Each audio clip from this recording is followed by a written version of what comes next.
Hello and welcome.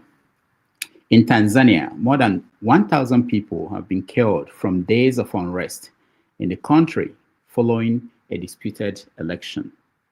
Today, President Hassan was declared the winner with 98% of the votes in the elections on Wednesday.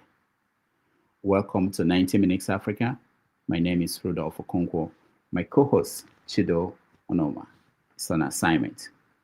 Today on our show, we have a very distinguished political analyst who you've seen, I'm sure, on Voice of the People, TV, and radio. His name is Dr. Peter Anosike. He's going to join us to analyze the state of Africa and the world and to discuss his book. He has a new book. It's called Abuse of Power: How Democracy Turned into a Tyranny of the Few. So let's welcome to the show, Dr. Peter Anosike.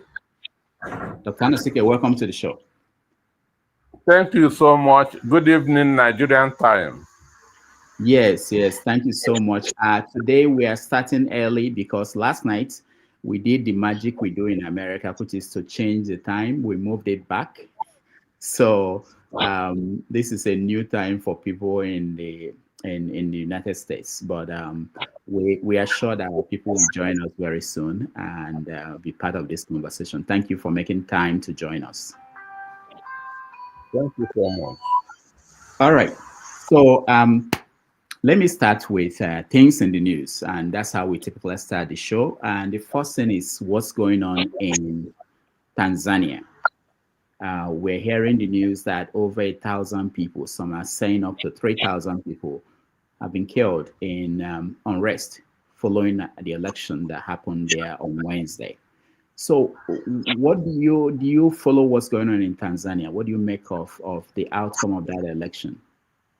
Well, it was not a democracy because the challengers were disqualified. Those who the incumbent felt will give when they bring tough challenge were disqualified before the election. Okay. Yeah, I know they were disqualified, but is that what should now lead to this violence where over 1,000 people were killed? The reason because the election wasn't free and fair. In a democracy, we say that power belongs to the people, but this wasn't what happened in Tanzania. Oh, okay. Yeah. But this is then most people are surprised because Tanzania, they don't have this history of political violence the way things are turning out in the country. Do you think it's something else going on, that is something beyond just the outcome of the election or the banning of opponents of the president? All over the world, there's what is known as incumbency bias. And if you take, since after the COVID, no incumbent has been re-elected unless the election process was manipulated. So there's now a lot of awareness everywhere in the world. So people are now asking questions. So it is this awareness that is making people to start saying, no, we cannot continue with this style anymore. Okay, so now when you look at what's going on in Tanzania, and we know that a few weeks ago, I think 3 weeks ago in Madagascar, there was also a protest that led to a military takeover of the country. What does that say to you as someone who lives in Nigeria and you are monitoring what's going on in Nigeria, the political system in Nigeria? Well, apprehension, and mind you, in neighboring Cameroon, there was also a protest because somebody who had been in office for more than 4 decades was again re-elected, unquote. So there was protest there. So there is a wind of change everywhere. but some sit-tight presidents are not allowing it to happen. So, looking at President Hassan and the figures that they announced today, 98% of the votes. Not even in North Korea do they give the supreme leader 98%. How did that happen? And being that she's a woman, running the country, what do you make of that? Well, that is pure state capture. Even it was in the 80s that incumbents were getting a 93% result, not in this modern time. So that showed you that there was no election in Tanzania, that figure was written. We will come to Nigeria very soon, but let me also get your view on what's going on in Sudan.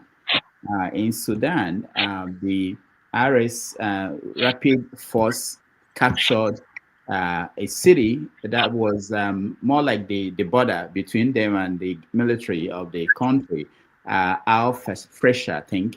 And they've been massacring of people. People died. People are calling it a genocide. More than 60,000 people left that place today. I think as of today, the report said 60,000. Why is it that it's not getting the attention of the media across the world? Well, this Africa, everybody is focused on Gaza. Why the same thing that is happening in Gaza is also happening in other parts of the world, especially Africa. But maybe they feel that we don't matter. Maybe they feel that we are not important. That is to occupy the front page or the headline. Because but genocide has been happening. Sorry, go ahead.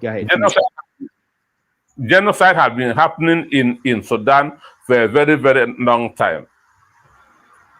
Yeah, but you are in the media. Is the media in Africa covering it the way they should? Like Nigerian media, they're covering what's going on in Sudan. Because sometimes we blame the foreign media. We blame the foreign media that they are not doing enough to cover it, but the African media covering it. Well, through the African media is not doing enough. Just like Al Jazeera is focused on Arab world, projecting Arab world, we don't have any media organization that is doing that in Africa. So how would that change?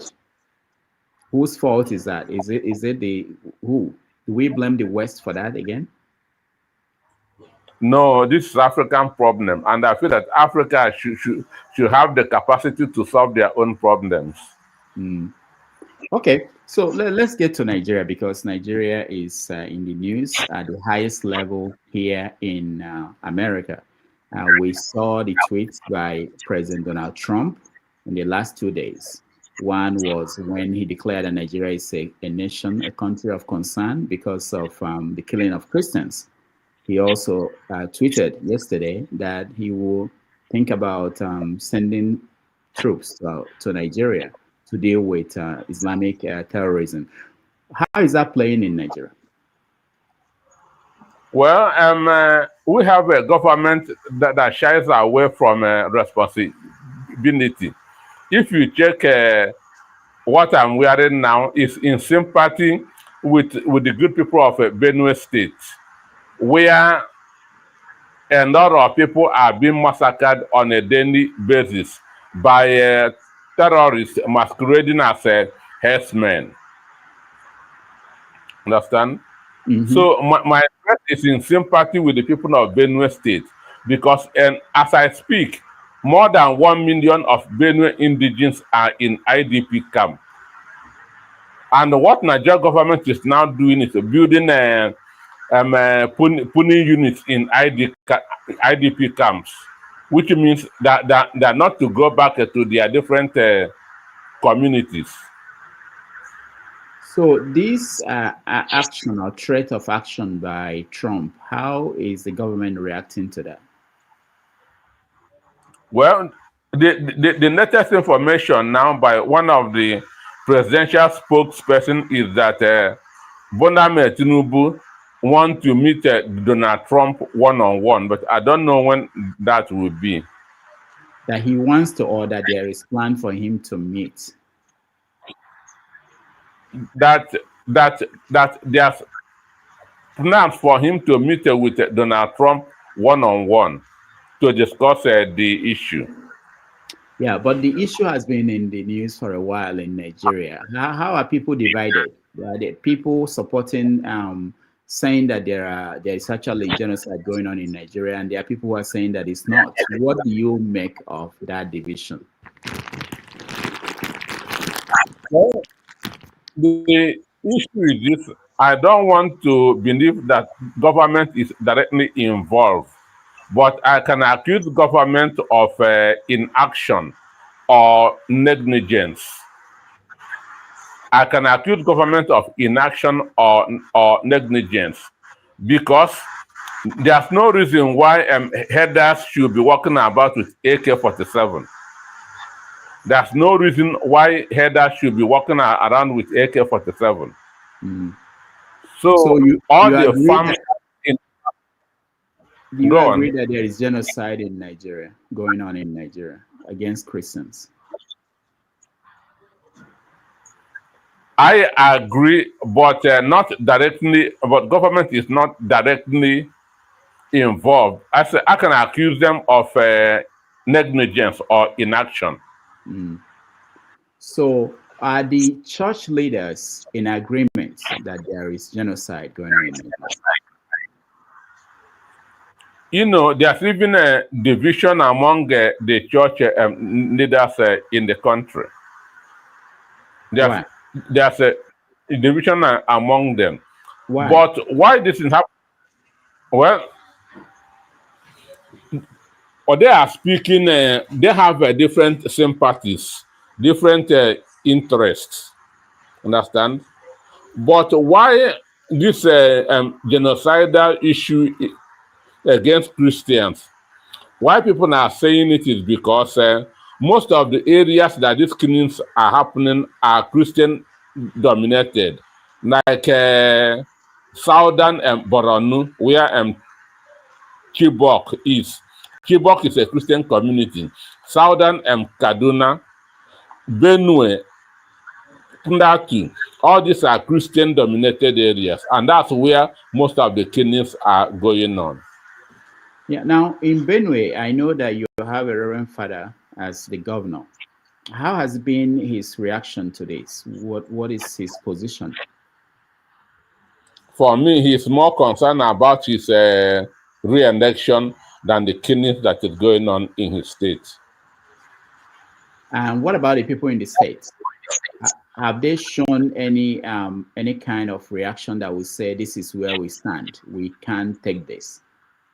Well, I know that Tortiv, which is a prominent traditional ruler in Benue, has condemned what is happening because government came out with a propaganda that it was in one community fighting the other. But the traditional rulers say no, it is invaders that are killing their people. So it's only the Tortiv that has been able to speak out boldly on this issue. Mm. So when you hear people say that it's not just the Christians that are being killed, other people are being killed, what is your reaction to that? Because that's what we hear a lot. Yeah, other people are also being killed, but majority of people being killed are Christians because this is happening in mostly Christian-dominated areas. Mostly Christian-dominated areas. So that's why that's how did the conclusion come about. Mm. Do we know for sure the people doing the killings? I have said that it is terrorists masquerading as herdsmen. All right. So and now Tinubu's government are proposing that they want to meet with Trump told that they will stop him from taking some serious steps, including coming into Nigeria to deal with the issue. Nigerian people, how are they reacting on the street? I mean, today, what are normal, ordinary people, what are they saying? Well, it's been discussed in some circles. Some are saying since the government is not doing anything about it, that America should intervene. Some are saying that this is an opportunity for the federal government to stand on its toes. That's to stop being lackadaisical about the insecurity in the country. That is an opportunity for them to stand up. You know, he just got new service chiefs. So I feel, and with what Donald Trump is saying, they must start taking things serious. Earlier, I have told you that what's happening is negligence or inaction on the part of government. Why people are trying to find out, why does it have to be this way, that it will take a reaction from Trump for the Nigerian government and Nigerian people to begin to seriously discuss this, that this is not normal, that people are being killed in the country and the government could not do anything? You know, most Nigerians are like prisoners of war. Understand? Most of us are like POW, because you are not allowed to exercise your fundamental human rights. Freedom of speech and so on are not working in Nigeria. So a lot of people are afraid. Okay, so let's go to another thing in the news. The issue of coup or no coup in Nigeria. There have been several stories out there in the media that there was an attempted coup, with newspapers reporting that there are lists of people who were penciled down to be killed. What do you know? Well, the defense headquarters, the military intelligence has said that there's no coup, but people are being arrested. Over 40 people, that's according to the information that you have now, over 40 military officers are now in detention. So it's just like saying there's no rain and everybody is wearing a raincoat. So I like that proverb. There's no rain, but everybody's wearing raincoats. So now, so we are here. Where are these stories? These stories, where are they coming from? You know, details, including people collapsing when they saw their names on the list, where they got the money for the coup, and people, civilians involved. Where are the stories coming from? Well, this story broke around 3 weeks ago, and it was, I think, Sahara reporters that broke it, but government responded by saying that the 16 people that were arrested failed exam. Did you agree? Did you believe the government? You cannot arrest somebody for failing the exam. So you cannot arrest for failing the exam. Yeah. So why do you now believe what the Defense Department is saying, that there was no coup, that if we don't believe the original story? And I want to also connect it to the other story at the same time about Wale Edu, the guy that was Minister for Finance. When they reported that he was sick and he was flown abroad, they came out, the government came out and said that was not true. Later on, he showed up in the UK. So how do you believe this government, what they are saying? Well, for me, Nigerians are all the time in the dark.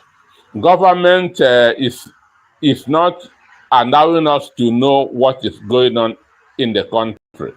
At times, they will come up with a statement which they will deny tomorrow or distance themselves tomorrow.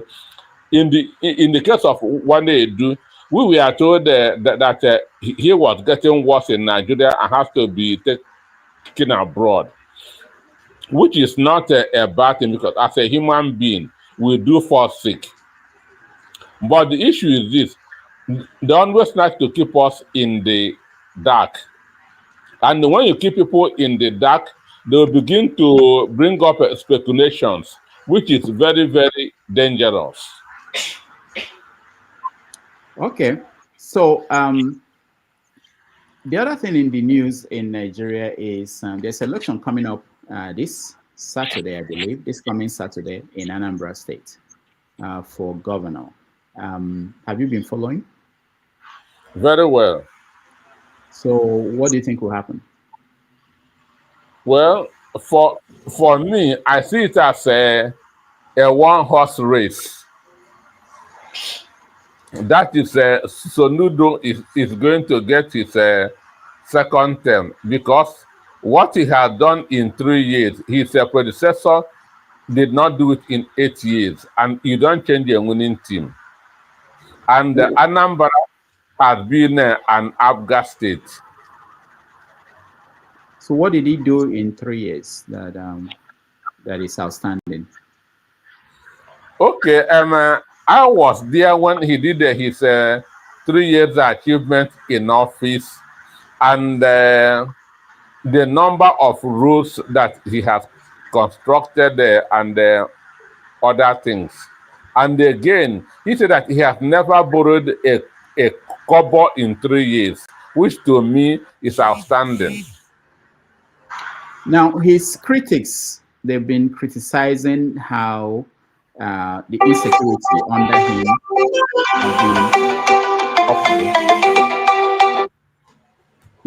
under him had been worse than ever in the country, in the states. And then the fact that there were abuses of people by government talks and sometimes security agencies. What do you make of that? Do you think you can dismiss that as some of the things his opponents are putting out? Well, at times, his security outfit goes on a rampage, which I know they don't have the permission of the governor. His security outfit at times go on a rampage, which because there's no need for desperation. The APC candidate in governorship candidate in Anambra is not strong enough. So go on. Are you saying that he's not ultimately responsible for what the people working for him are doing in the state? No, as the governor, that's the box stops at his table, but the Sonudo I know would not tell people go and commit this just like the copper that was molested. They did that on their own. There's no way the governor or anybody in government can tell them go and molest a copper who is on a national service. What about the so-called Akodo people? Did you see them operating in Anambra State when you were there? Well, I see them, but a lot of the time, these people act on their own. I'm not Sonudo's spokesman. So I'm not trying to defend him. But a lot of the time, these people act without the permission of their principal. Yeah, but that wouldn't be a defense that you can make. No, I'm not saying you're defending the governor, but as a media analyst, if you're analyzing things, we have to put that responsibility back to the person who is in charge, which is the governor. And if we don't point that out, the governor will not know that this is his responsibility and it's wrong and it's not acceptable in anywhere in the world, really, for people to be suspects to be beaten by security agencies, whatever they do, whatever is the crime they committed, you know.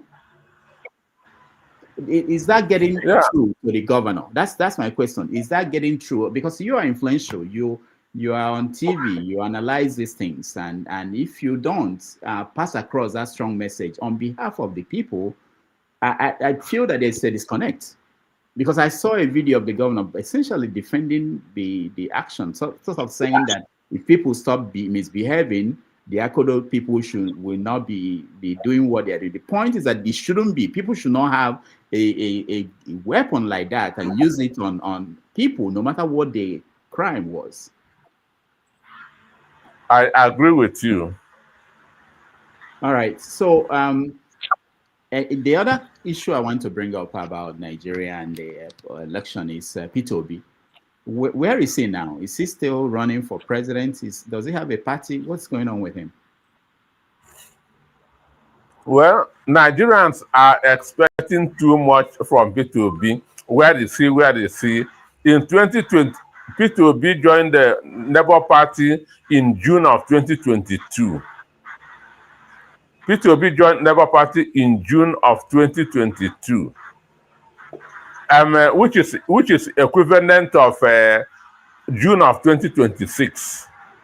And but people are kind of desperate. Make your stand, make your stand. And Peter Obi has promised Nigerians that he will make his stand known after the Anambra State governorship election. That was his promise. And the Anambra State governorship election is next week. So let us see what happens afterwards. So, but as an analyst, what is your take on what are the options? Because people are suggesting that the doors are closing in all the major political parties for him, and Labour Party is in a mess.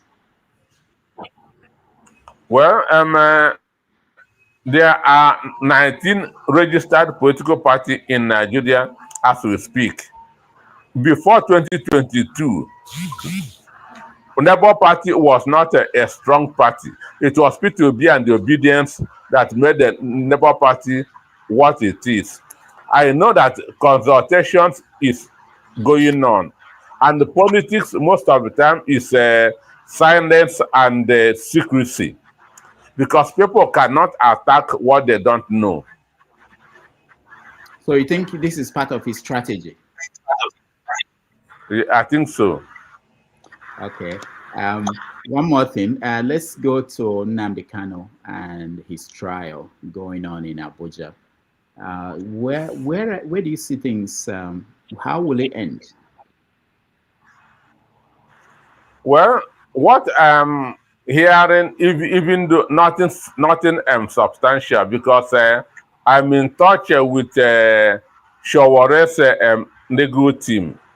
And one of them told me that what government want to do is for Justice Omotosho to convict Nnamdi Kanu. Then Tinubu will grant him pardon. Understand? So I don't know how that is going to work.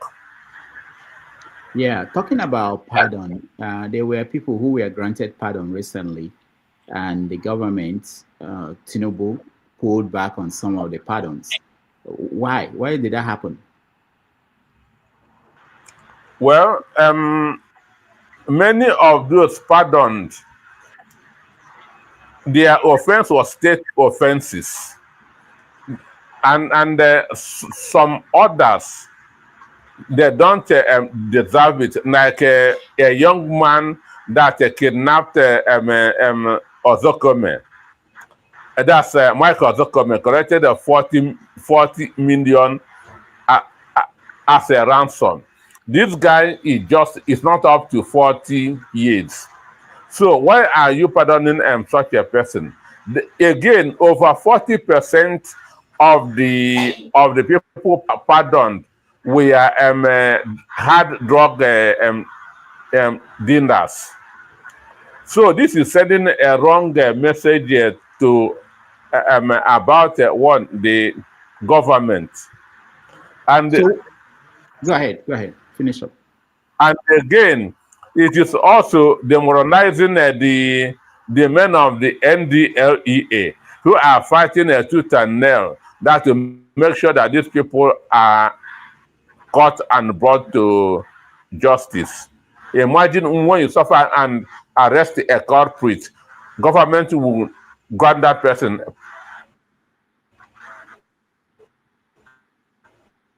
pardon. So why didn't they do their due diligence before announcing the pardon? How is it that they just announce anything and then when there's pushback they reverse their announcement? Well, for me, that's why I say that the Fabwemi, the Attorney General of the Federation, should be fired for misleading the president, because he just brought the list and the president signed. There's no way the president should know everybody on that list. So the Attorney General and his team ought to have vetted the names there and make sure that they are qualified to be granted pardon. So they misled the president into signing that pardon and again going back to which makes him look weak and unserious. There are some lawyers who are arguing that he doesn't have the right to reverse the pardon, because once you pardon somebody, you have done that and that person is free.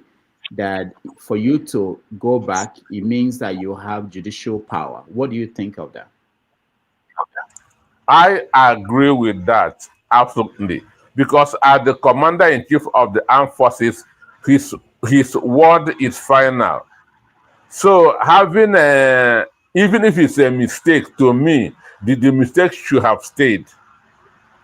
He's not supposed to go back on his words or on his signature.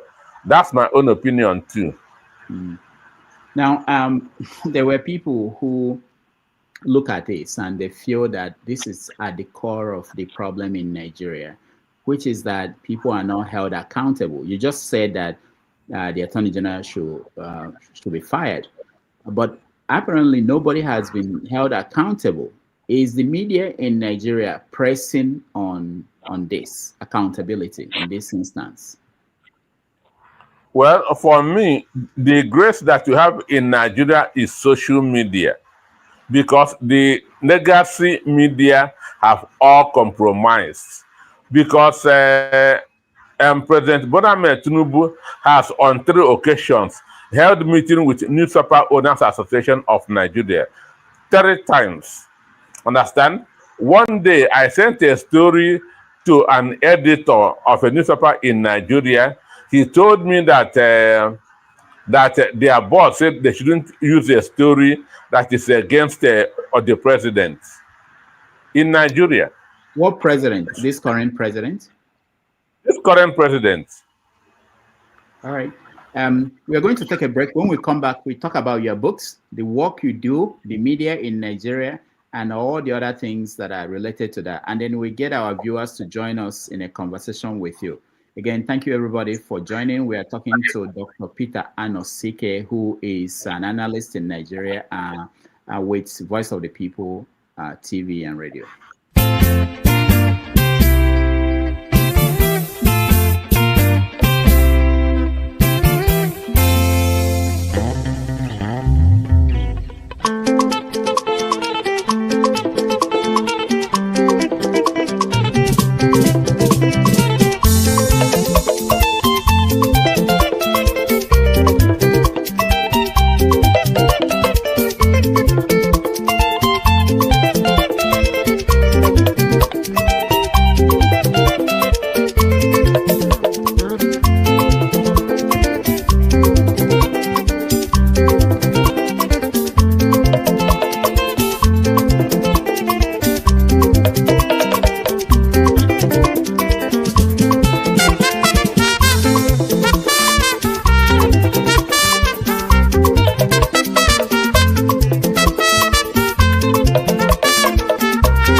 right, welcome back, everybody. Thank you for joining us today. This first Sunday in November, we are having a conversation with Dr. Peter Anosike, who is a journalist, social and political affairs commentator, and a writer of several books, one of which is a Wall Street Journal bestseller, Dangote's 10 Commandments. Let's go back to your job first as a journalist, and you just told us an interesting story about an article you wrote that was not accepted for publication because it was against the president. People say that the media in Nigeria is compromised, that the media in Nigeria is bought. Is it true? It is true. It is true. Most of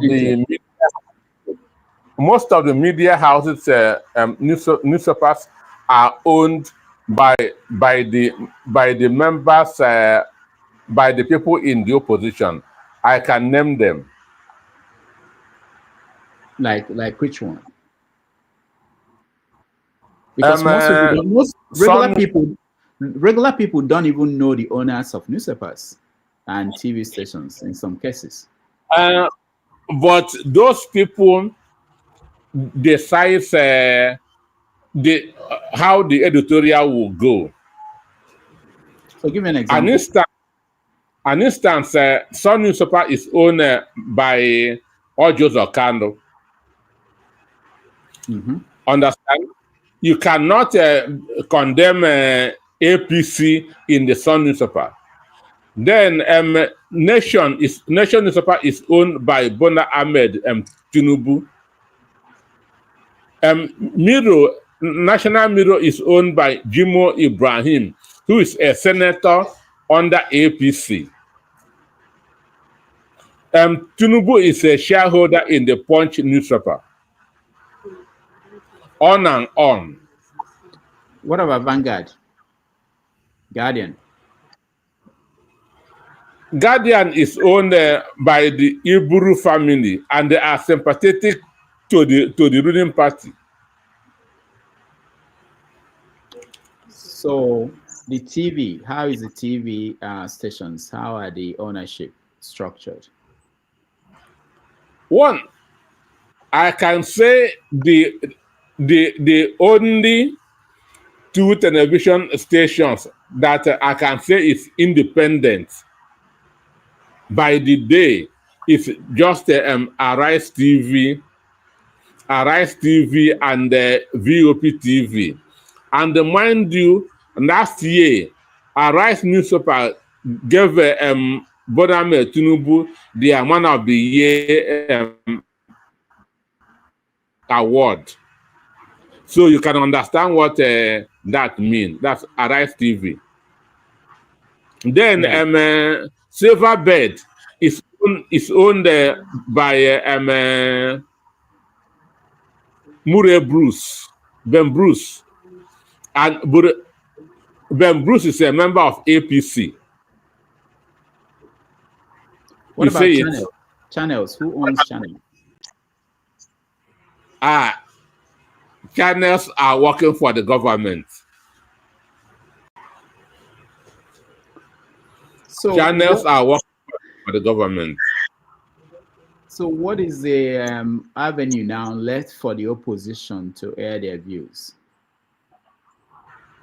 It's the social media. Is the social media taken seriously in Nigeria? It is social media that is breaking news as we speak, and people, and it is gaining a lot of traction. Yeah, but are people taking the stories they break seriously? Because when the legacy media are not doing it, just like the rumored coup was through social media. Okay, now the other issues in the media, which is one is sponsorship. Ownership is one. The other one is sponsorship or financing. Newspapers in Nigeria, from some reports I'm getting, I heard that all of them, they don't print up to 100,000 copies. Is that true?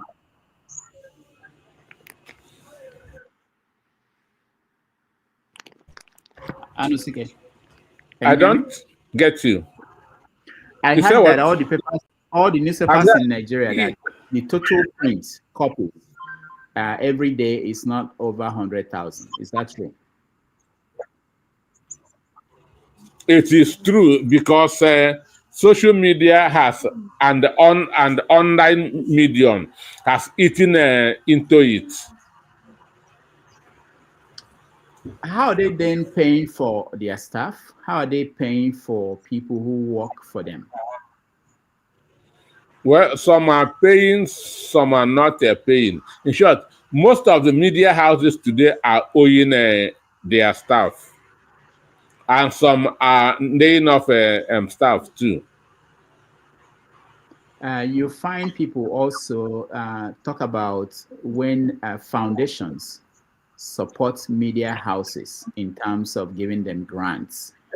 It's an issue that most Nigerians take offense at that idea.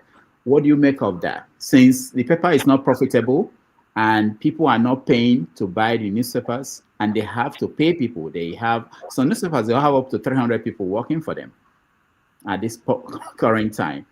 Where would they get the money to pay? How are they paying? That's why I say that most of the newspaper houses are owing their staff. Even some of the TV stations are also owing. Understand? Now, yeah. Now, Yes. as I know that you are the executive director of Voice of the People, 90.3 FM radio in Lagos. How do you manage to keep it afloat? Well,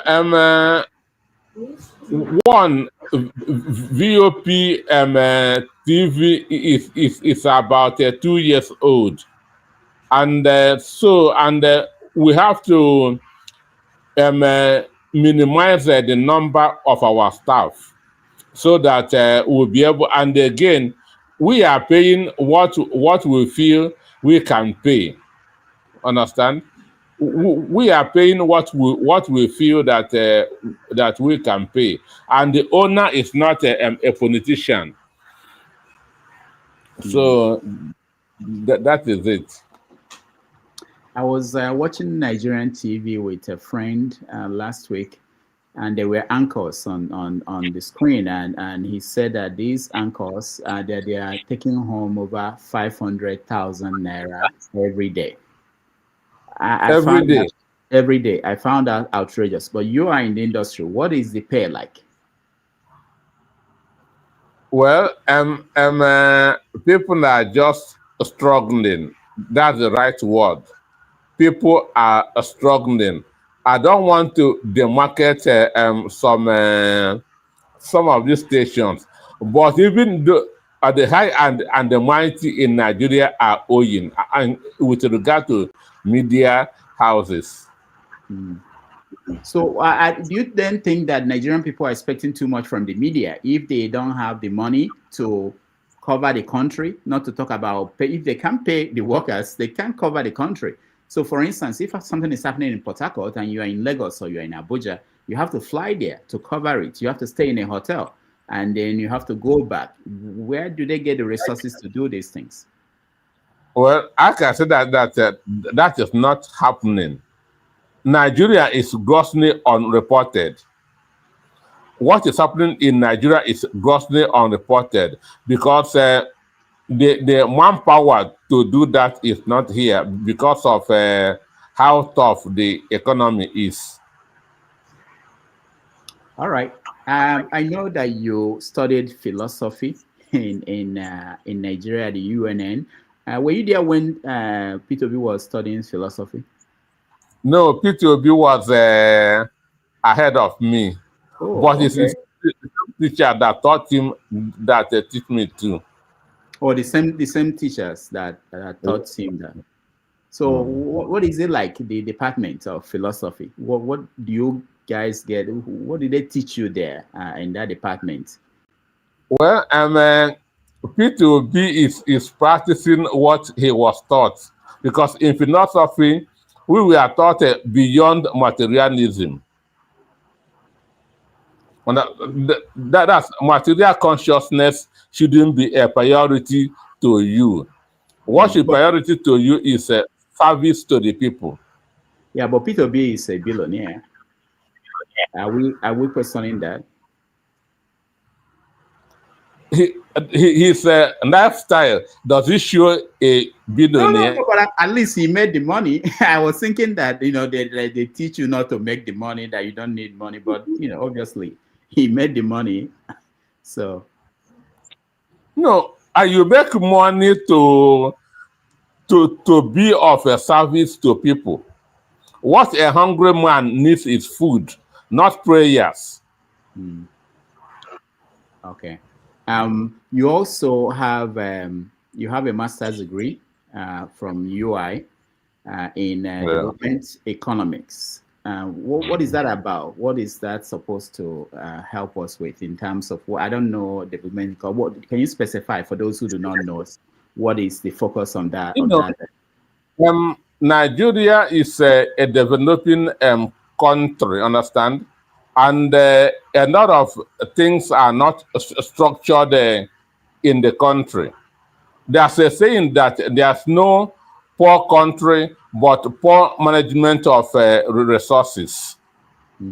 So that is what, how to, using the little to get the most.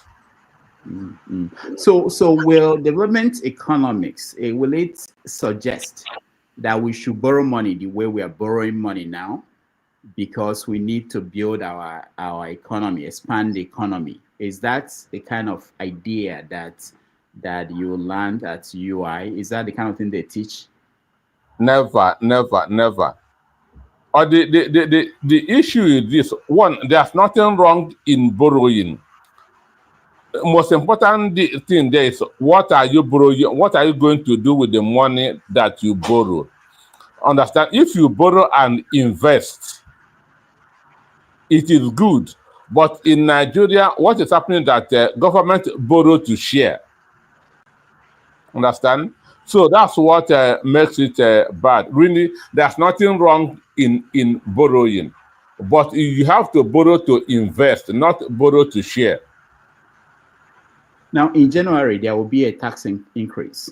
The people who push for that in the government are saying that anybody making 800,000 naira a year will not pay taxes. This is how they frame it. And for most Nigerians, they look at it like, okay, we are not part of it, but 800,000 naira a year is about 66,000 naira a month, which means that people who are making minimum wage, which is 70,000, will pay taxes. They'll pay taxes. Why is it not clear to most people? I don't see the media analyzing this that way, pointing this out. Well, on our own, we have tried to do it, because KPMG warned Nigeria government that you cannot tax yourself to greatness. So, and then when Tinubu was coming on board, he told us during the campaign that he's going to expand the tax net and reduce the purchasing power of the masses. And that's exactly what he is doing now.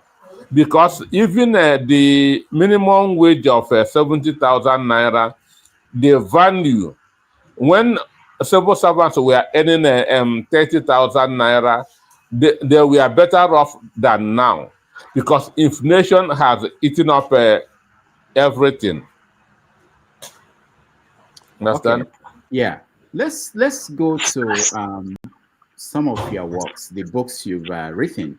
One of the ones that intrigued me was the book on Dangote, which is this one, Dangote's 10 Commandments on Money. Yeah. Lessons on how to make money from one of the world's richest men. It is one of your best-selling books. What do you Yes. make of Dangote and his impact on Nigeria's economy? Do you think it's a good thing? Well, it is a good thing going by the way he started. In 2008, when Dangote was announced as one of the world richest men, because it took him 30 years to become a billionaire, 1978 to 2008. So that was when I interviewed him for the book, and I saw him as a very principled person, as a go-getter. The only area that I disagree with him is that monopoly does not help an economy. It is competition that helps economy. You feel that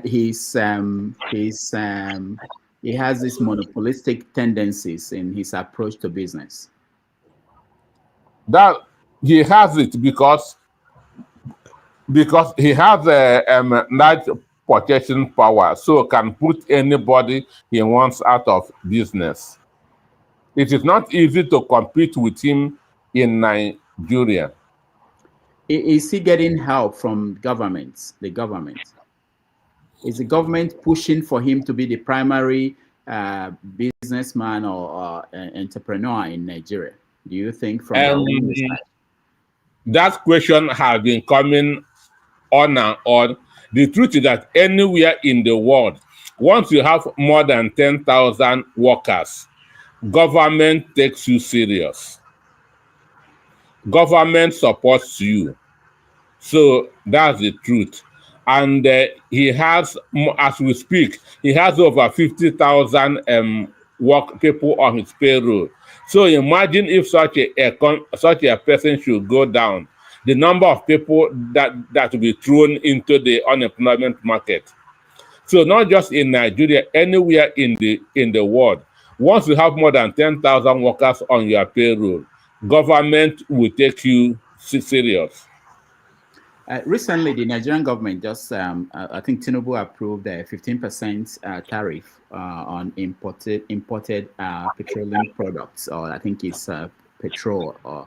And people are looking at it like this is to protect the Dangote refinery. How do you see that? For me, anything in the downstream sector now is working on his favor, because it is only him that is refining in the country as we speak.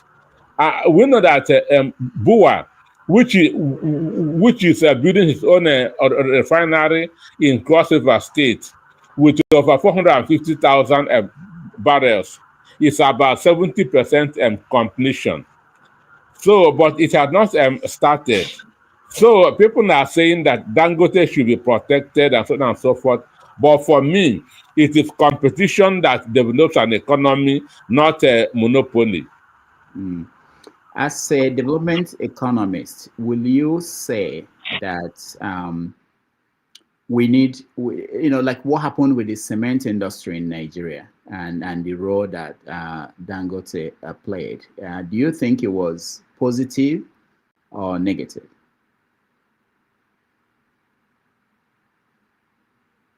Ms. Anosike, can you hear me?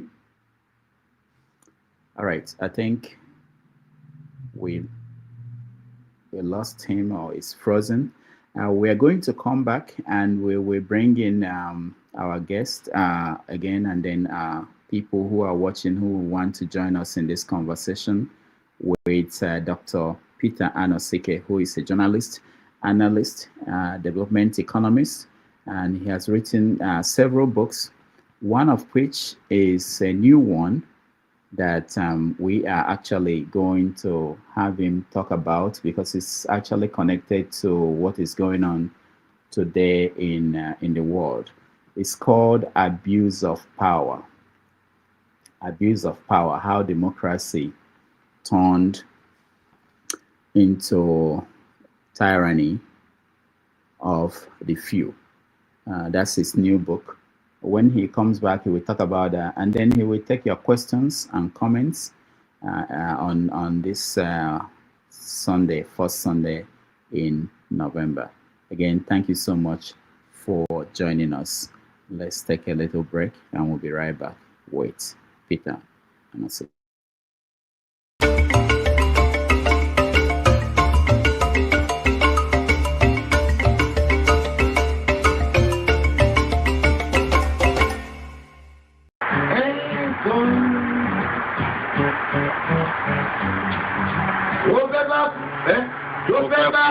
Tó fẹ́ kú torí ẹ̀ o.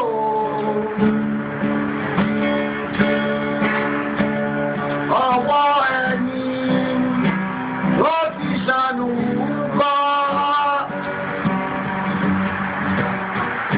Ayé la bá, ayé la fi sílẹ̀ sí. Ọ̀nà èyí yóò.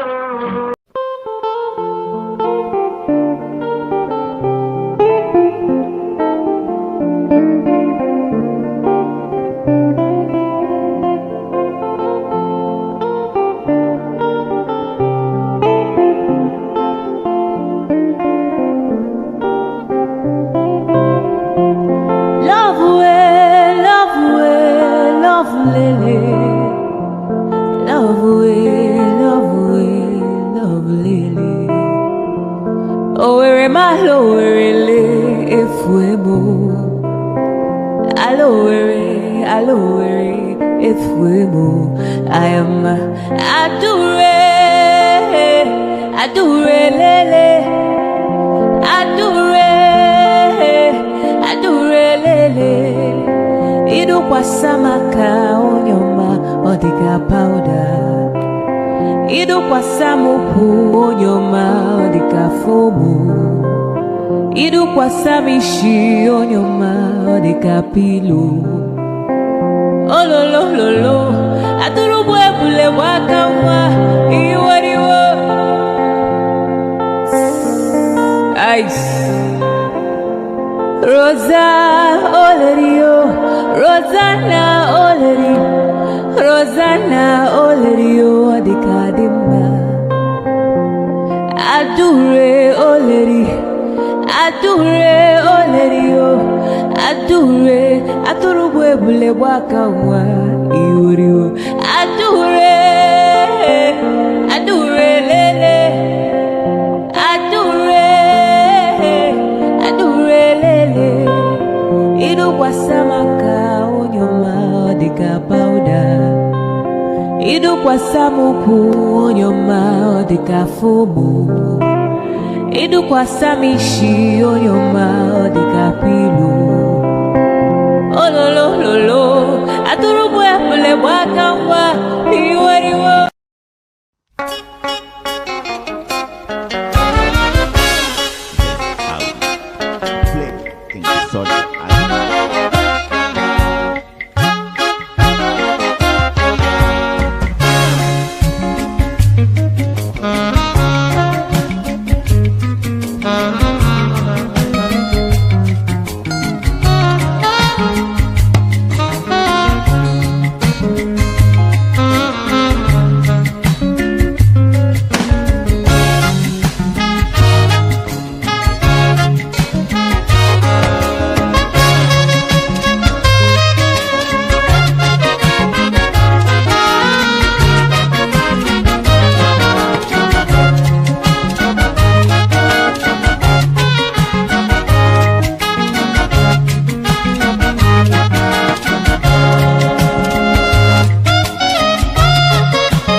right, welcome back, everybody. Thank you so much for hanging out with us. We are having a conversation with Dr. Peter Anosike, who is a journalist, an analyst, and of course, a developmental economist, joining us from Lagos. Okay, so where we left off, we are talking about your books, and the new one is this one, Abuse of Power, How Democracy Turned into Tyranny of the Few. Where did that happen? where did that happen, that democracy turned into a tyranny of the few? Even where you are, even where you are. Are you sure? Where you are, everywhere in the you can see what's happening in Tanzania, which in Cameroon, in everywhere in the world. But it's not a surprise at all, because Socrates, who lived between 470 to 399 AD, predicted the failure of democracy. Understand? Mm. So you think democracy is coming to an end? Yeah, we can hear you. I can hear you. Yeah. Do you think we are coming to the end of democracy? Democracy is currently in an intensive care unit, ICU. Why did it happen? Was it because there was no competitor anymore? You know, it wasn't like competing against capitalism. I'm sorry, against socialism or communism, or is that why democracy now collapsed, or something else happened? No, because one is supposed to be the best system of government, but it is now being abused everywhere. It is now being abused everywhere. In democracy, as I said before, power belongs to the people. But today, power doesn't belong to the people anymore. In Nigeria, we had end bad governance, where Nigerians came out to make a demand. 10-point demand, nothing was done. Understand? So everywhere in the world, democracy is failing. Didn't someone define democracy as the dictatorship of the majority?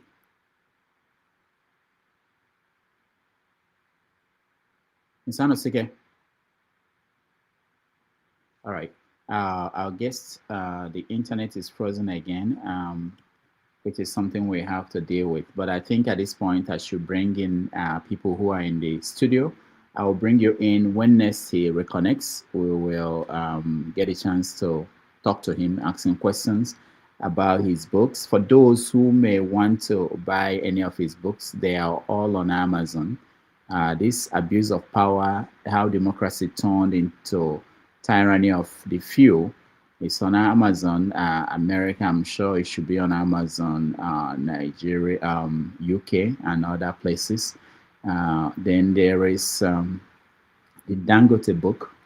It's also on Amazon, and so many others that he published over the years. More than 10 books from our guest, Dr. Anosike. So we will continue the conversation and wait for him to join us again, because we are talking about democracy, but I think we may have to start with making sure we have internet in Nigeria that works, because other countries in Africa, including poorer countries, they've been able to overcome that issue of reliable internet. You can't have a functional democracy these days without information, especially when, just think about it, most people don't see a newspaper in a week. They don't touch it, they don't feel it, they don't get their news directly from the newspaper. If the internet is not functioning, That would be really a terrible thing. Like in Tanzania today, I just spoke to somebody who is in Africa, close to Tanzania, in Kenya, somebody from Tanzania, and they're saying that internet is off, that all the atrocities happening there, people, the world is not yet seeing it because they don't have a opportunity to share with the world what is going on in Tanzania. That in the next few days, when they turn back the internet, most people will be horrified at what happened in that country in the last few days as a result of an election, a disputed election. All right. While we wait for our guest to come and join us again, okay, he's coming in. I wanted to say hello to people who are here, but our guest is here. Anosike, thank you so much. I understand that connection issues in Nigeria. I'm in. Yeah, I can hear you. I can hear you. So Yeah, I'm in. okay, so I was trying to find out from you. You talked about democracy as the best form of governance, and people have said that democracy is simply the dictatorship of the majority. That if the majority are supporting something, it doesn't matter what the minority they are saying, and it could be majority that people that are bought. So, like in Nigeria now today, you have everybody joining APC. We don't know whether they are being induced. We don't know how the process works, but we are getting to a point where our majority of government officials are moving towards APC. They will form majority, and they can vote for anything, even what you don't want. How do you square that with the idea that democracy is the best form of governance?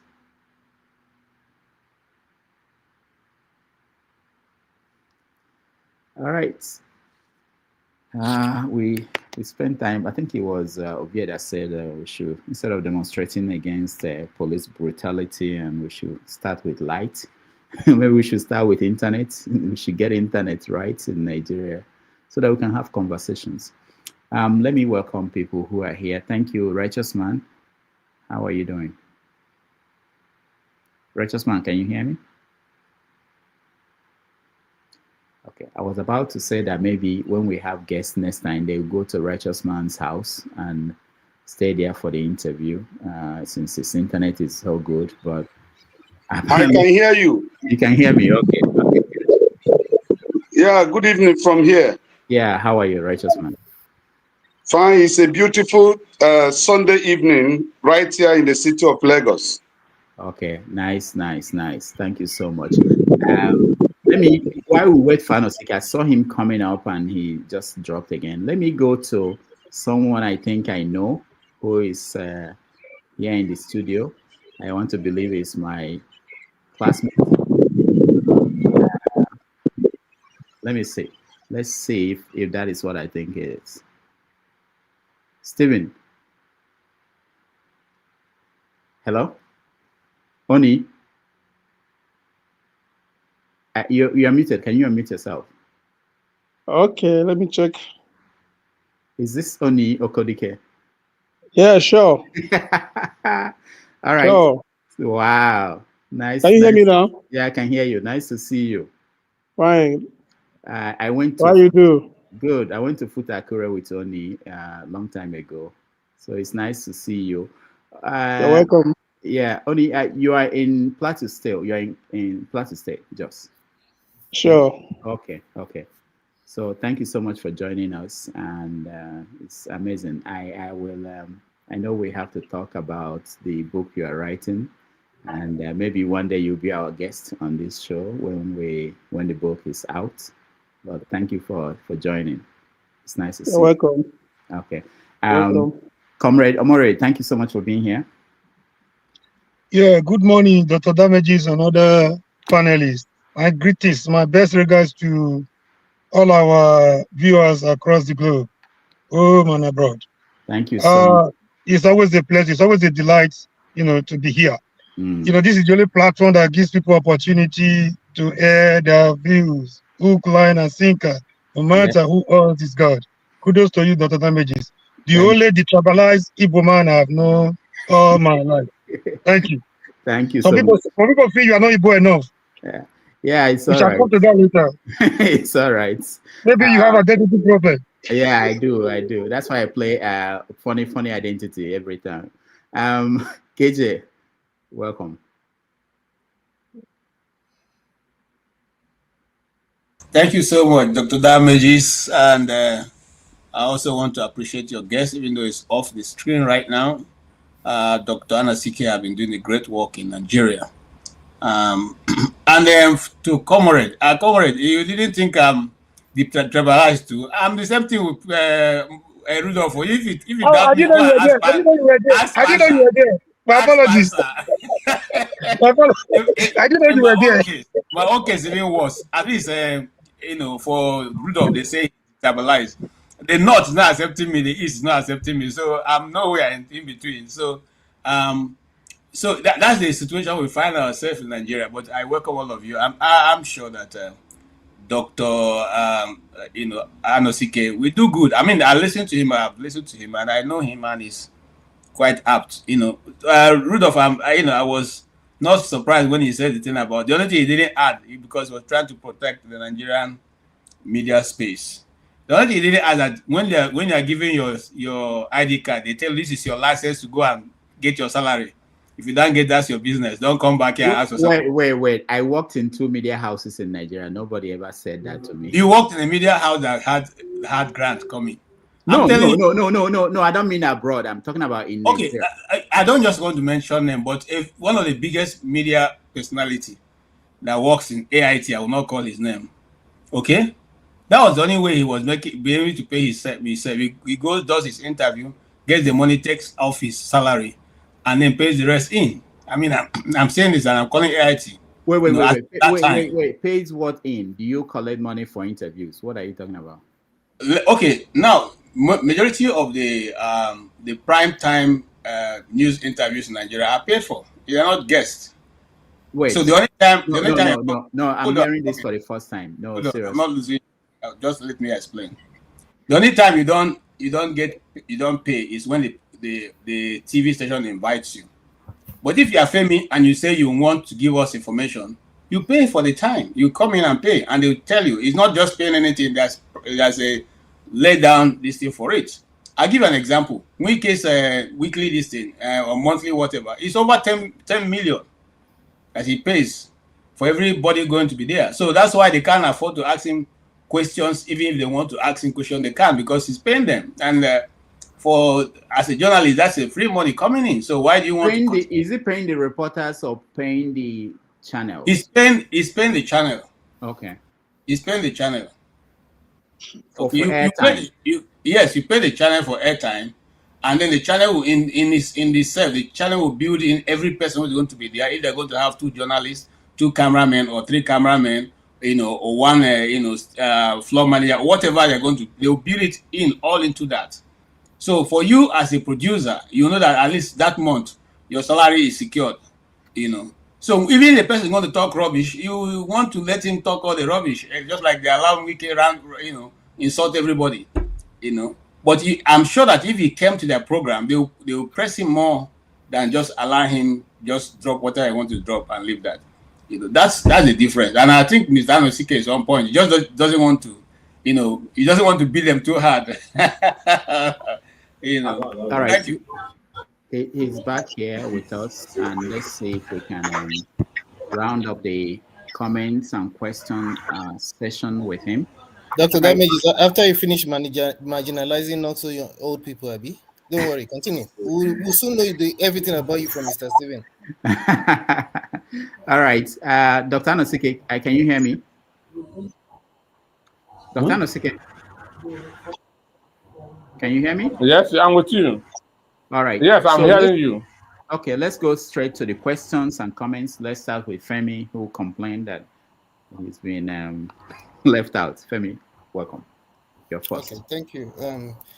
Welcome, sir, Dr. Anosike, because I know you're a doctor. Correct me if I'm wrong. Yeah, he has a PhD from university here in America. Yeah, first time I heard your name, it reminded me of this Peter Anosike, same name that was with the Golden Eaglet in '93, Japan '93. But that's on the wayside. Now, I do follow you candidly on Voice of the People. I typically will sacrifice my nighttime in furtherance of my interest in goings on in Nigeria. A lot of what you said, I typically would agree with, but I think I'll be hypocritical to want to agree with everything and anything anybody says without self-analysis. Now, my question has to do with the ongoing what's beginning to become like a debacle now, security wise, and it's been like that forever. Now, my thing is it that for you, um, it's more of general insecurity? Because I know we may have left out a couple of states like Zamfara and Katsina, and maybe some other states, even Gombe as an example, even Sokoto, that are mostly Muslim majority states. Now, I say this not to disabuse the fact that because Nigeria itself is a conundrum. It's a big, huge, huge problem. And of course, while I do agree with the fact that the government is negligent, I am wondering, I want to tap into your brain. Do you think do you think there's nothing more to something that may be seem to be opportunistic in terms of the US trying to find a way to come into Nigeria and actively participate in some kind of active neocolonialism? Because it's not like they're not doing it already. Because my fear is, yes, while it may give us the opportunity to straighten up, I do not think they know us enough, and they might have their own agenda. I just want to know what your opinion is when it comes to that. Well, for me, I believe that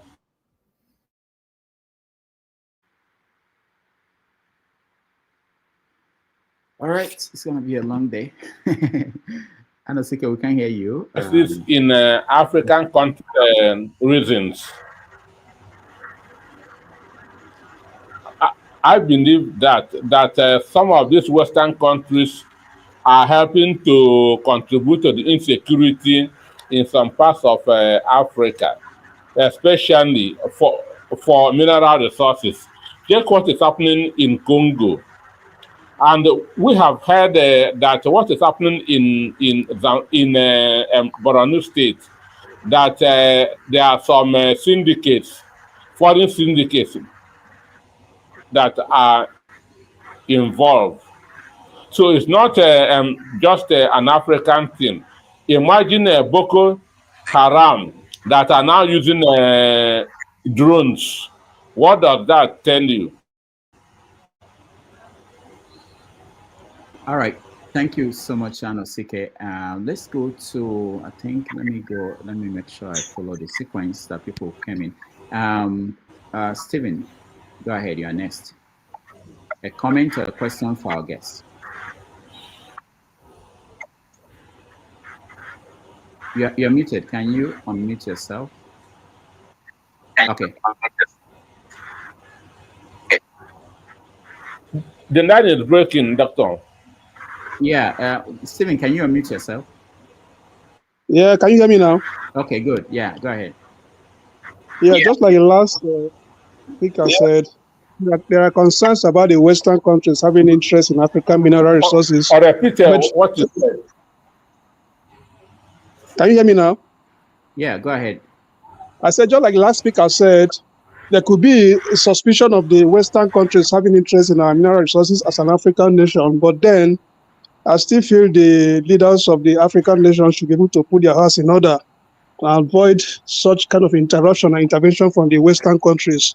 Once you can put your house in order, it reduces external interference in your house.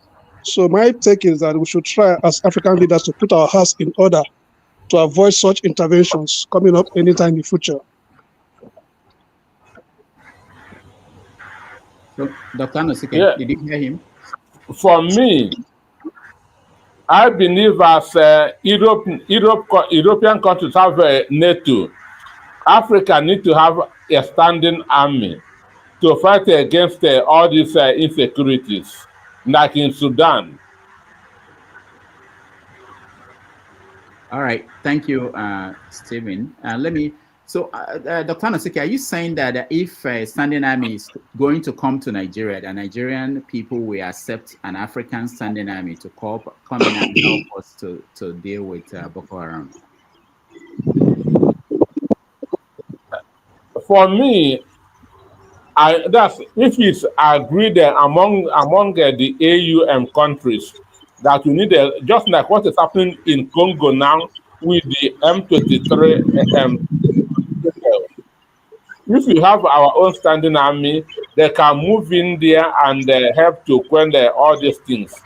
I believe that Africa should be solving their own problems. All right.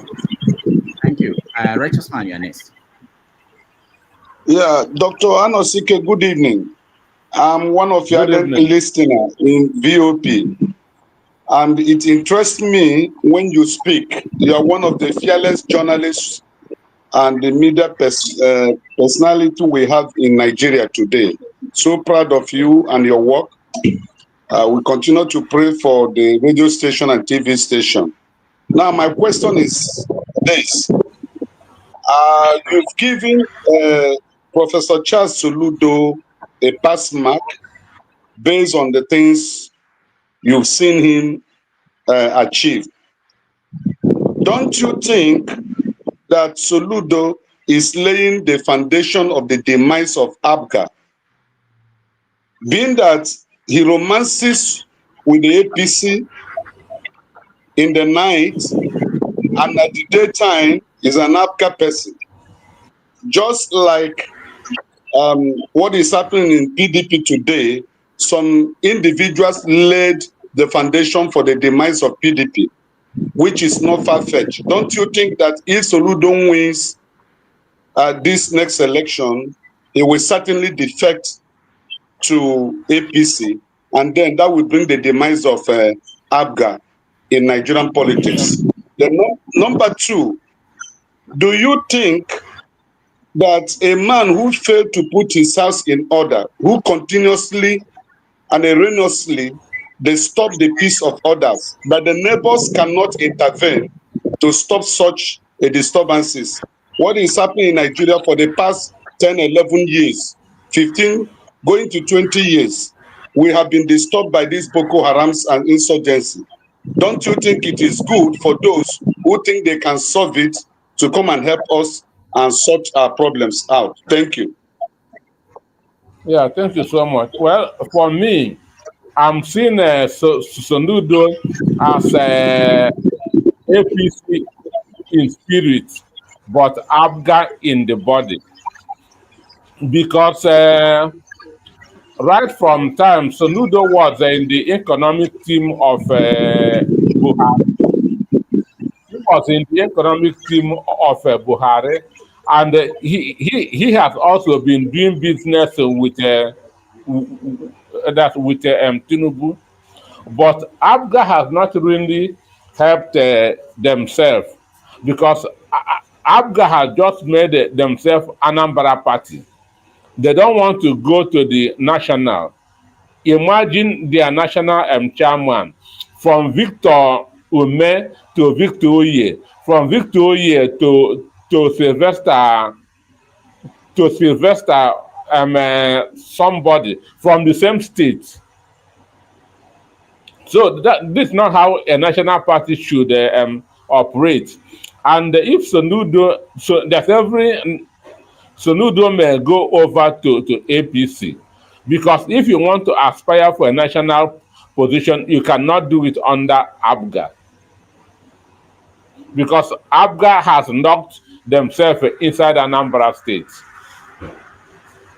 All right, thank you. Then, go ahead. Then on the issue of Boko Haram, if now, for the past 20 years, they started around 2009, when their founder was killed. Up to today, nothing has been done. Rather, it is giving birth to other different terrorist organizations. But the issue, there's no political will on the part of government to deal with these people. Then in the north, they are not being seen as terrorists, but as miscreants. So some people there take them just as wayward children. But I strongly believe if Nigerian army want to fight them squarely, Nigerian army can defeat them within 2 months. All right. Thank you, Dr. Anosike. Thank you, Righteous Man. Let's go to Comrade Mori. Yeah, thank you, Dr. Damage. It's always a pleasure. Greetings to our guests. Dr. Anosike, you are welcome on to the platform, the People's Platform, where we speak it the way it is, without missing words. Please, before I continue, without sense of humility and modesty, I believe in so many things you said that I will be hypocritical, according to my brother Femi, to want to assume that everything you said on this platform is right. And I want to quickly debunk some of the things you said. You are entitled to your opinion, though, but opinions are free. Facts, they say, are sacrosanct. You started by saying, I want to debunk some of the things you said, that power does no longer belong to the people. I think that is an erroneous impression. Anywhere you go in the world, north, south, east, and west, power belongs to the people. No other person can hold power. No politician, no dictator can hold the people captive. They are not, if the people are not willing to surrender. And I want to also debunk what you said by saying government the end government protest did not end any result. No protest without result. It could be short term, it could be medium, it could be long term protest. Every protest all over the world always come with immense results. That is why the government is not comfortable when they see the people coming together to hit the streets. It is not good for their image. So don't be carried away with that erroneous impression that protest does no longer yield results. Another thing you said was breaking of the coup rumor. It was on social media. I don't know if it's out of hate for Sowore or his Sahara reporters. It was actually the brain of Sahara reporters. Another thing you said here was Peter Obi, PO, the Labour Party candidate, joined the party in June of 2022, and that is equivalent to June 2026. I mean, it is moronic and insane for us to continue to do something and expect a different result. You know the consequences of that. In some areas, he could not raise the agent, and the way he won the election, the results were overturned because agents were not there to defend his vote. Is that what we're heading for again? And again, you said that people are expecting too much. Nigerians are expecting too much from Peter Obi. In fact, it should be the other way around. Nigerians, obedience have actually given too much from Peter Obi, and they deserve to know how their support is being managed. I don't want us to, people like you surround Mr. Obi, he will be making more mistakes. But Mr. Obi said he wants people that can, he doesn't want psychopaths around him. He wants people that can at least correct him whenever he's going astray. So I just want to put such corrections straight so that, Peter Obi is doing his best, but he's a human being. He's not an island. He cannot operate in isolation. So he needs variable advice so that he can move it from where he is right now or what he got in 2023 to the next level. If the dream of becoming Nigerian president must be a reality.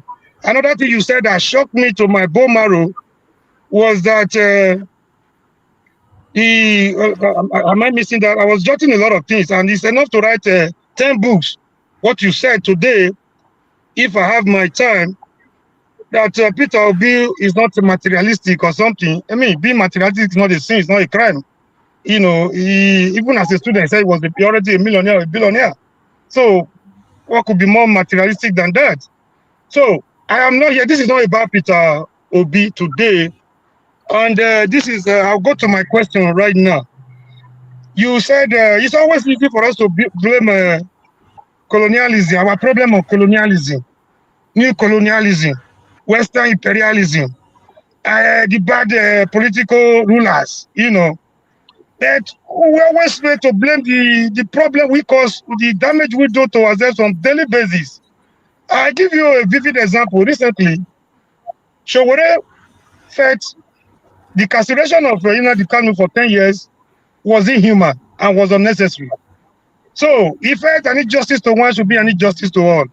he came up with the say, okay, if the law, if the people, if the those in authority have learned to break the law over time, the people must learn how to bend the law too, to achieve what they want. Because okay, Comrade, please round up so that we can. Okay. I watch you on your.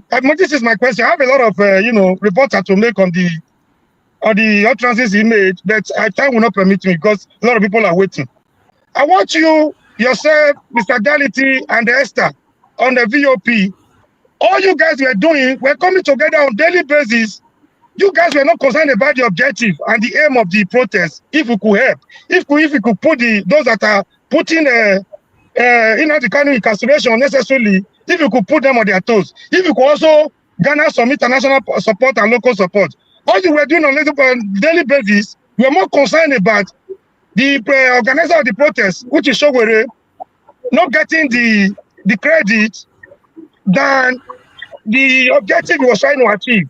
On daily basis, you guys were organizing a campaign of calumny to discredit the organizer. I mean, you come here, you're blaming every other media houses except yourself and the other one, your own VOP and Arise.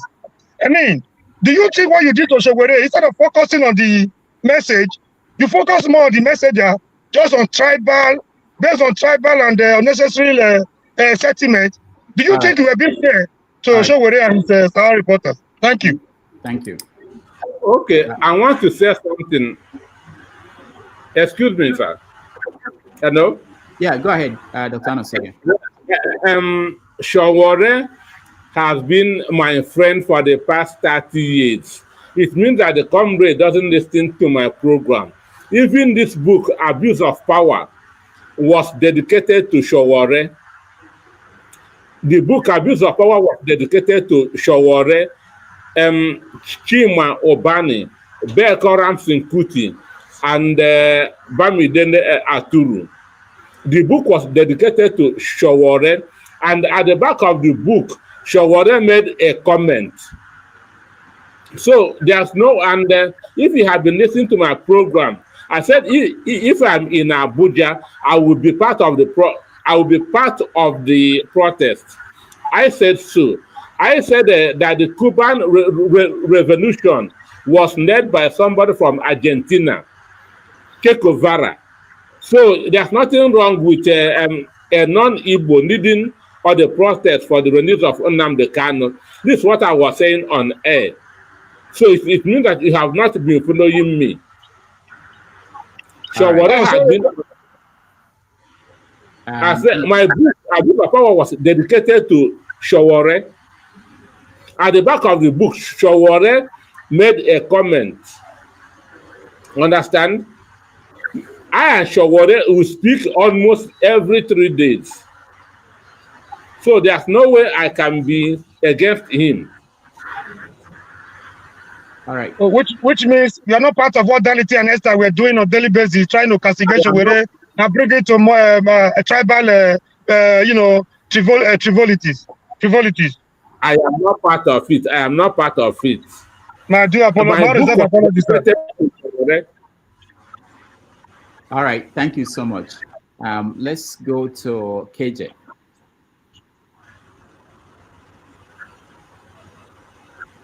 KJ. Okay. Thank you so much, Dr. Rudolph. Thank you, Dr. Anosike. I don't have any question for you really, because I followed your broadcast and majority of your activities, and I started listening. Why you were speaking today. My only thing is that I was laughing because you were being very, very careful not to, come hard on the media in Nigeria that have just chosen to be on the part of government. Kind of regurgitate whatever government says. No more in-depth analysis. No more even looking at. I'll give an example of the case of Nnamdi Kanu. They go to the court, whatever the court hands to them, they just read it out. If the court said today Nnamdi Kanu came without clothes on, they will just write, so Nnamdi Kanu was in court today without clothes on. And nobody cares to go and say, okay, let us even check to see whether it is true.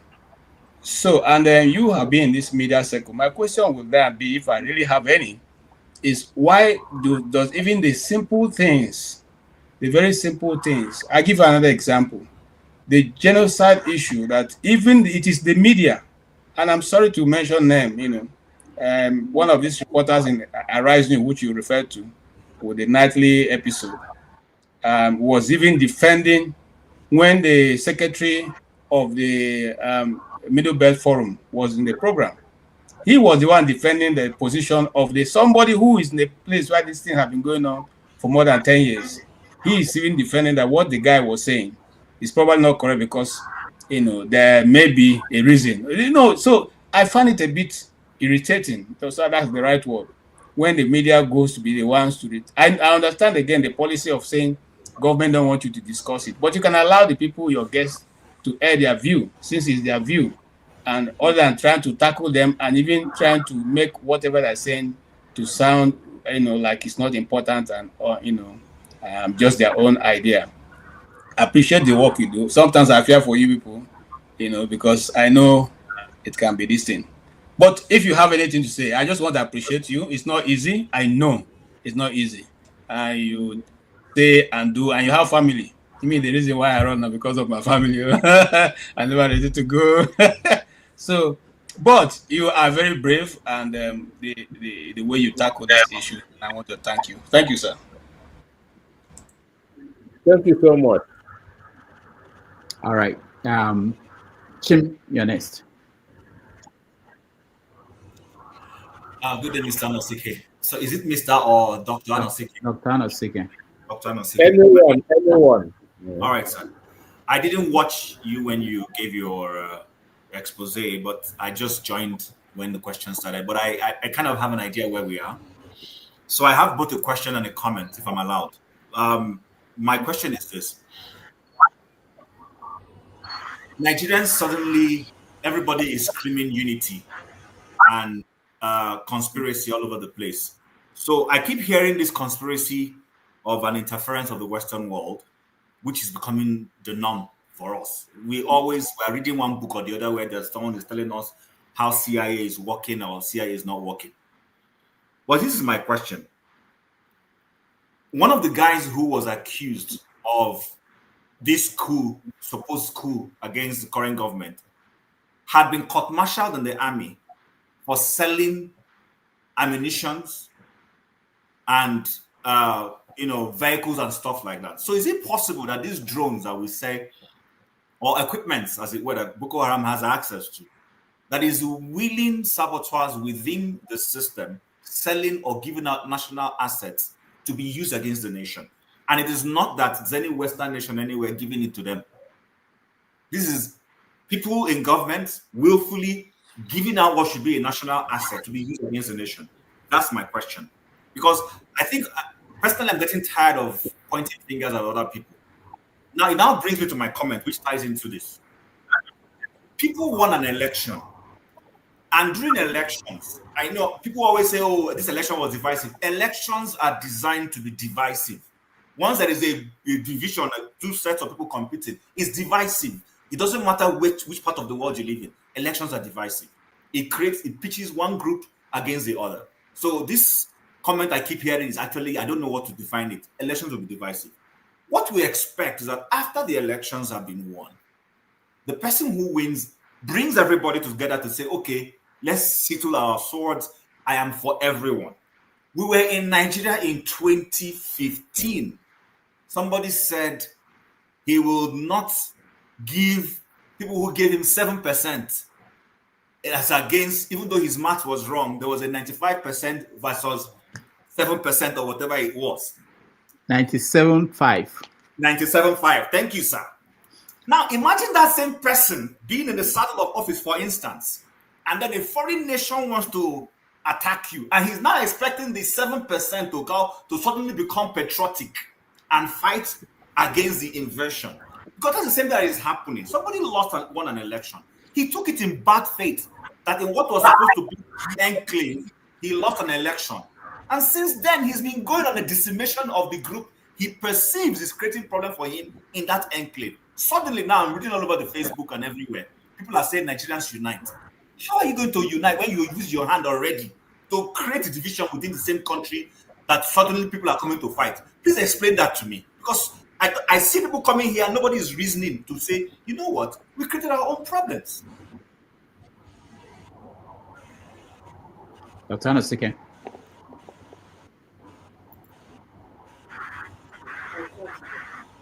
No, but the network. We can hear you. Hello? Yeah, we can hear you. Yeah. So, to start with, he said somebody that was the officer that was accused of the coup. Government has not admitted that there was a coup attempt. Government is yet to admit that there's a coup attempt. So, and since they don't want to admit, we pretend that or there is none. On the issue of 97 and 5%, on the issue of 97 and 5%, at the end of the war, Gowon declared the 3R, rehabilitation, reconstruction, and reconciliation. Up to, so more than 60 years or whatever, more than 50 years after the end of the Civil War, Igbos have not been reconciled into the mainstream of Nigeria body politic. So that 3R has not been implemented up to today. And when you check a federal presence, when you check infrastructural projects, when you check the number of states, that will tell you. Do you know that about 3 months ago, federal government approved 380 billion naira for irrigation projects? Southeast was left out. 380 billion naira irrigation project. Southeast was not mentioned. Understand? So the issue is this.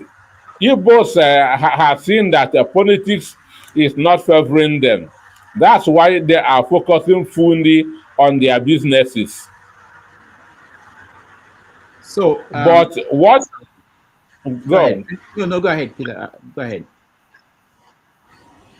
So what they are doing is killing national unity. When you are favoring a particular people and discriminating against the others, when there is war, you will not expect everybody that to come and all hands will not be on deck, because you've already shown favoritism. So that is it in a nutshell. All right, thank you, Dr. Anosike. I wanted to push back and say what you just said about the Southeast not being mentioned in that project. When you have opportunity to interview lawmakers from the Southeast, what do they say? How is it that they sit down there and something like this will come across the National Assembly and is passed? Well, because we have 15 senators in the National Assembly. That's in the Senate, 15 senators, 5 states times 3, 15. But these people are more concerned with the next election. They don't want to lose their membership of the juicy committees they are in. So they don't speak out on behalf of the people. They don't speak out for the people. Imagine 380 billion naira irrigation project. Only Southeast was not there. It is only Engineer Abaribe that is making an attempt to speak for his people. Others are just OES members. All right, thank you. Chris, you're next. Yeah, good evening. I don't know if you're hearing me. We can hear you. Yeah, okay. So You know, when one of the highlights of Babangida's book is that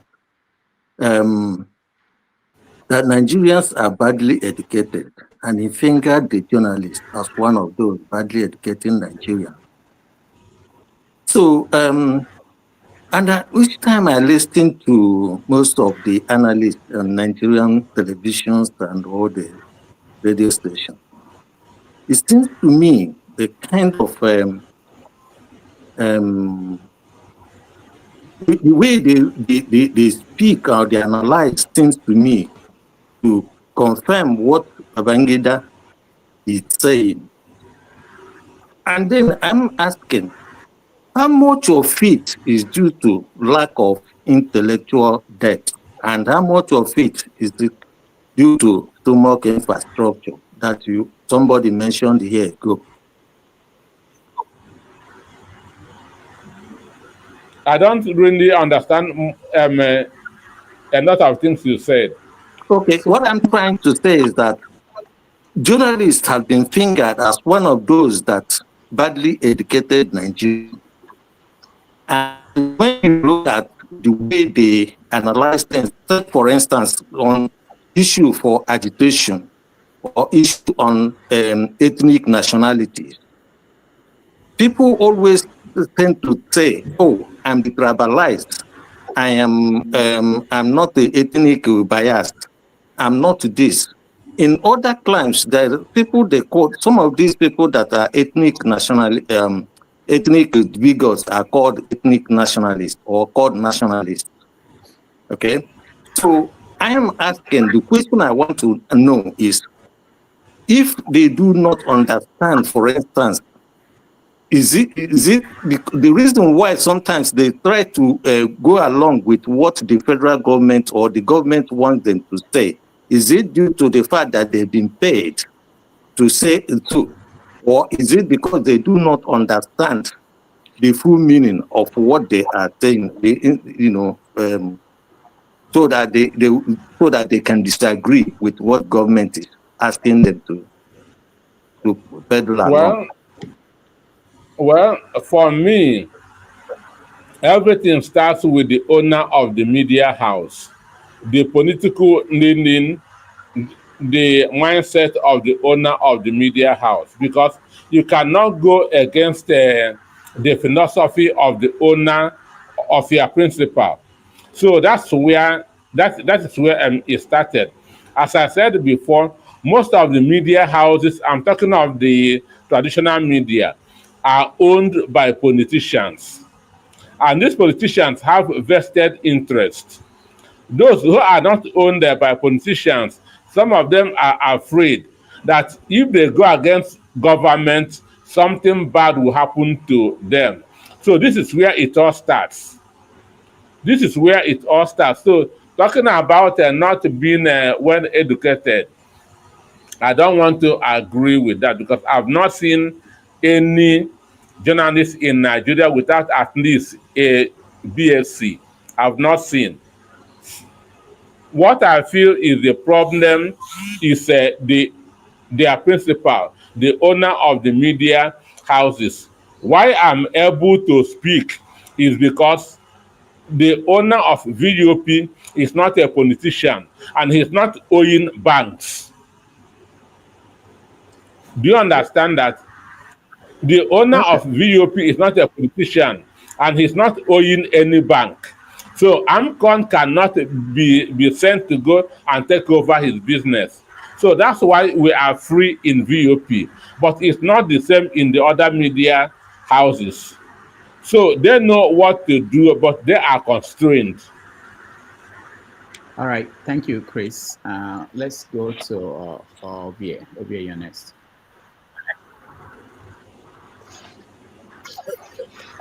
Anyway, thank you for giving me the.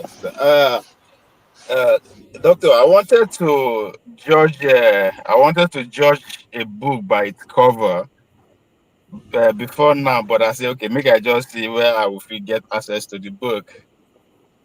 And the first thing that I noticed when I ordered for the book on your preference, there was two quotes. Let me just be there. I don't know, say doctor will call me now. So one of the quote now from our own Bishop Geoffrey Onoha, as the bishop, the Catholic bishop of Isuka Diocese. He said, "A nation is doomed when its leaders are no longer afraid of the reaction of the people." Now, talking about how democracy turned to tyranny of the few, that is the book. So then the next quote was that of a famous Greek philosopher, Socrates, who predicted a long time ago that democracy will fail. And in his exact words, he said, democracy must fail because it will try to tailor to everyone. And I'm kind of confused because you seem to agree with Socrates more than our own Geoffrey, which I believe his own definition is pretty much what democracy is all about. But we say you agree with Socrates because democracy will die because of his leniency. Again, that's so I'm kind of, so where do you stand? What is your own definition of democracy? Because I think that the definition of democracy that we seem to turn against each other. My understanding of democracy is that any system that actually caters for the majority is what democracy is about. But according to Socrates, it's as if that's not the way to go because they are scared of some few people taking advantage of that. While Honor seems to say it's about the people. The elected officials should be scared of the people. And when it's no longer like that, democracy has failed, which is pretty much what I understand and I believe in democracy. So where do you stand? Because this is coming from your book, by the way. Well, I stand with the bishop. In the democracy, those in government are holding power in trust. In trust, power belongs to the people. So those in government are just there as agents of the people. But as Secretary said, they are now abusing that power. So they are now abusing that power. They are now appropriating that power onto themselves to the extent that when the people want to make a demand, government will clamp down on them. So there's no conflict there. There's no conflict. Democracy is about the people, it's government of the people, by the people and for the people, but that's no more the case now. The power is being abused, power is being corrupted. Power is being abused. So what Honor has said is right. And what Socrates also said about people abusing democracy is also right. Because Socrates said that evil men will hijack democracy and will have the worst oligarchy that we have never seen before, which is what is happening as we speak everywhere in the world. All right. Thank you, Ovie. Let's go to Stay Humble. Your question or comment? Yeah, thank you very much. I joined late and I didn't listen to the whole interview but I have a question and some comments anyway.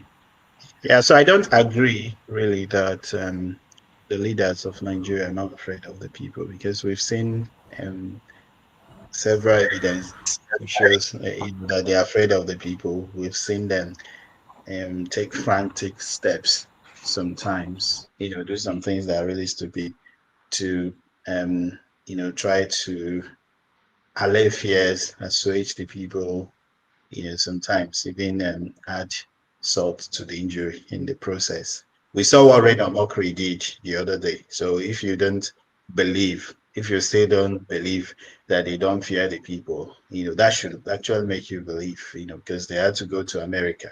They saw what was coming and they had to send him, pay him a lot of money to go to America to import those people, and it backfired anyway. It shows that we are really afraid of, the people and the implications of some of their actions and inactions. But that aside, my real question is to the guest, Dr. Anosike, who I thought was the former footballer, the retired footballer, but yes, I had to do some more research to get to know that it's not the Peter Anosike that played for Nigeria. So what's the role of the media in shaping reshaping democracy? Because we've heard many times people say that the media is controlled by the West in Nigeria, unfortunately, by the Southwest, and you see that control and what they do with the control is not to the benefit of the people. It's just to either gain power, perpetuate themselves in power, stoke ethnic, tribal, and religious sentiments, etc., etc. And some people have argued that the East, the Igbos, specifically, should try and invest in the media. Do you think that's profitable? Do you think that's reasonable, for them to invest and counter the propaganda of, emanating from the Southwest? What do you think about that? Thank you. Well, one of the big advantages that the Yorubas have over the Igbos is the media, because that's what we call the Lagos Ibadan press. This is what they have been using to manipulate not just the Southeast, even the North. And the Igbos are not that interested in the media, and it is affecting us very, very well. It is affecting us very, very well. The first Igbo man that's in recent times that owned the newspaper was late Emmanuel Iwanyanwu, but he used it to work for Obasanjo. Then Oji Uzokando, who now has one of the most popular Nigeria at the Sun newspaper, is a member of the APC. And you cannot use your medium to fight against your party. So we need non-politicians as business, as media owners from the Southeast, but they are not thinking along that line. And even in Nigeria today, for you to own a successful newspaper, you must have a three printing press. One in Lagos, one in Southeast or South, then one in Abuja, because of the state of the road. You cannot print in Lagos and they begin to carry to Sokoto or to Port Harcourt. You get there in the evening. So media, the traditional media is very expensive to run. And a lot of Igbos are more concerned with their buying and selling than investing in the paper, in the media. And it is costing us a lot. It is costing us a lot. All right. Thank you. Stay humble. Mr. Anosike, let me ask you about books, your books. Where do people, apart from Amazon, where can people buy in Nigeria the books that you publish? Because publishing is another industry in Nigeria that is in trouble. So where do people get the books? Say someone wants to buy this in Lagos. Where would they find it? The hard copies. The hard copies are at VOP office, and the VOP office is a airport Golden Tulip Hotel, 42 Murtala Mohammed International Airport Road, Lagos. VOP office, Airport Golden Tulip Hotel, 42 Murtala Mohammed International Airport Road. That's where most of my books are on sale. Okay, thank you so much. For those who, of course, you can buy it on Amazon. It's out here, and if you're in Nigeria and you want to buy. Let me ask you, how much does it cost? Like the Abuse of Power book, how much does it cost in Naira? Because there have been issues about the cost of books in Nigeria, whether it's out of reach for regular people in Nigeria. How much is it? Well, in Nigeria here we sell 10,000 Naira a copy. 10,000 Naira a copy. Okay. All right. And you have one of them, the one on Dangote was Wall Street Journal Bestseller. What makes a book a bestseller? Because I had a lot of people ask that question when we had a guest here. What makes a book a bestseller? Well, to me, it should be the number of patronage. Okay, number of copies. It should be the number of patronage, because Dangote is a popular man, so people want to know about. Did you interview him for the book? One-on-one. Okay. Yes, I called him on phone and asked him, what are those principles that have made you one of the world's richest men? He said I should come to his office. So I was going to his office then. At the time, Joe Okoma was his legal advisor. So after the interview, he told me that any chapter I write, I should give it to Joe Okoma to go through. Understand?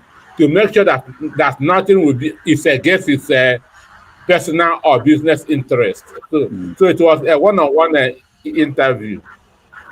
Okay. Then at the end of the day, I have to give Dora Kuyini that to write or the forward. Okay, very good. All right, so I'll give one more person or two any follow-up question that they may have. If you raise your hand, okay, KJ, go ahead. Okay, Doc, I asked you a question. I think you didn't maybe hear me. I was asking, why do the journalists, even when you have a guest in the studio who is ready to tell the whole truth as he knows it, the interviewer now be the one pushing back as giving suggestions? Great interviewers like Charles Nagolo did that, with some people, and I'm just calling Charles because I know he will not be offended, and he does a good work. But sometimes he pushes back even much more than trying to sometimes make the guest information or the interviewee make the person look as if the person is not being truthful or doesn't know much about what the person is saying. Is that also part of the directive from the NBC now? Because I know the NBC warned the station not to use certain words. Do they also say that they should make the people's contributions or suggestions to look invalid because the way they push back? NBC has put fear on a lot of presenters. Understand? They have put fear on a lot of presenters. That's why after any program, you hear the views expressed by the analyst is not the opinion of the radio or TV station. So that is cowardice. So they are not free. They are not free. They are not free. So they don't want to go to the wrong side of NBC. That's the problem.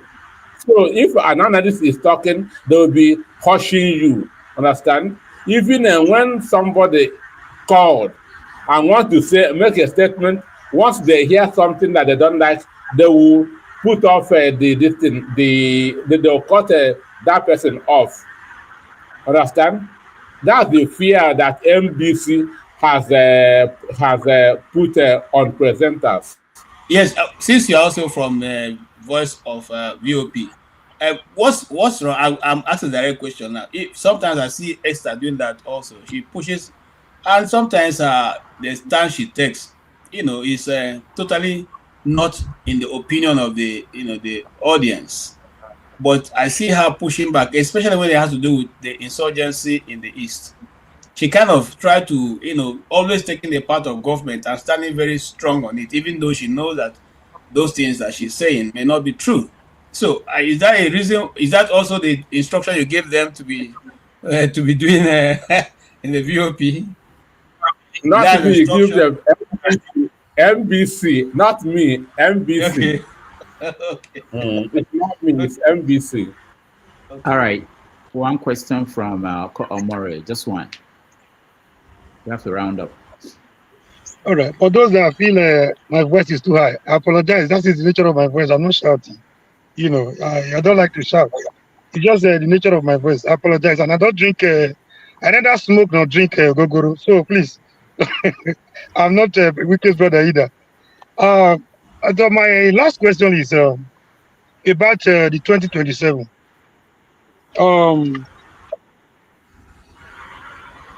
They said, okay, let me not go there.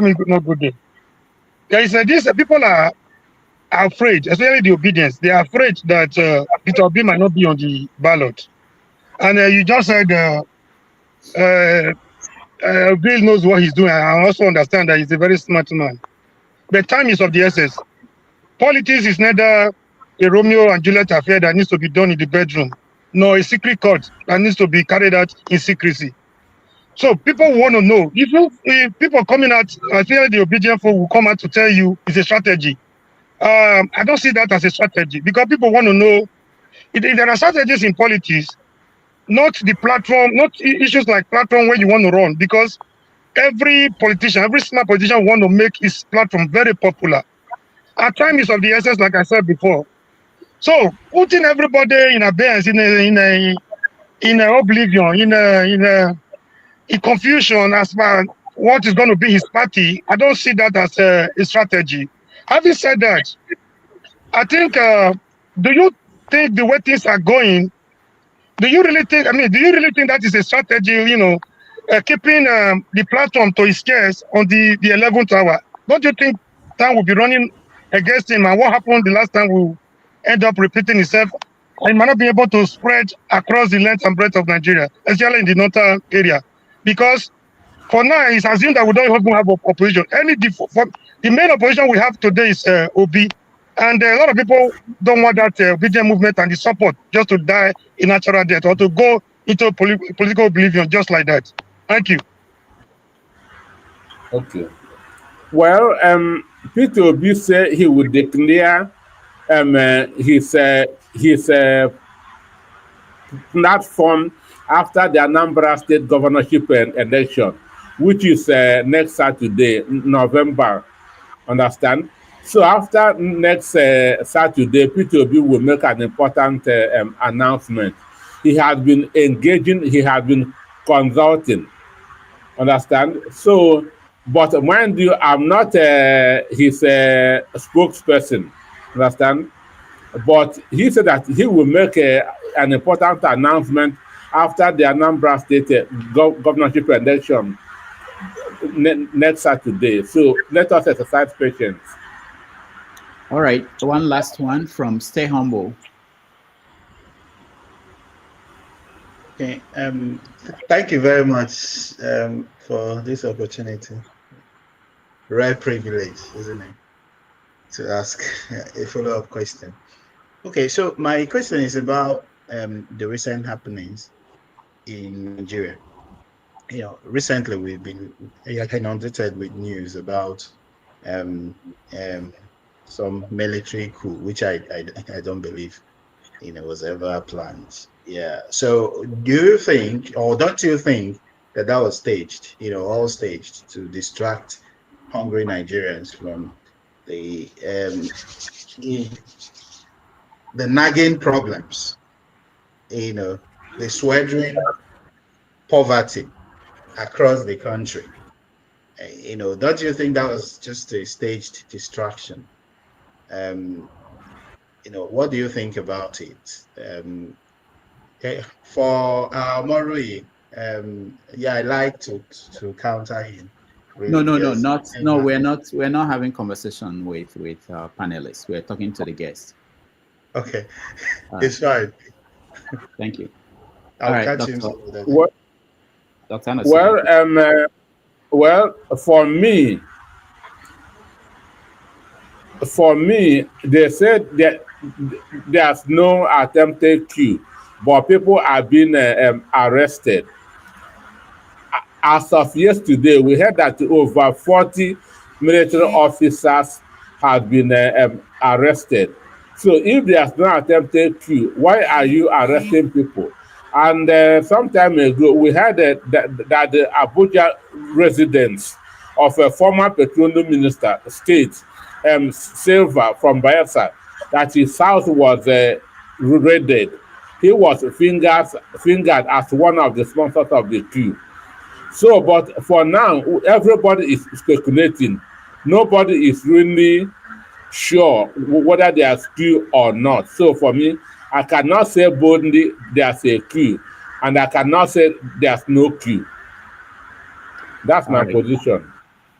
All right, thank you so much. As you give us your final thoughts, let me ask you this. I'm looking at the stories in the news. Ndume, Senator Ndume, told the federal government to send Akinyemi, I think Bolaji Akinyemi, Kingibe and Ayoko to come to America and defend Nigeria's image.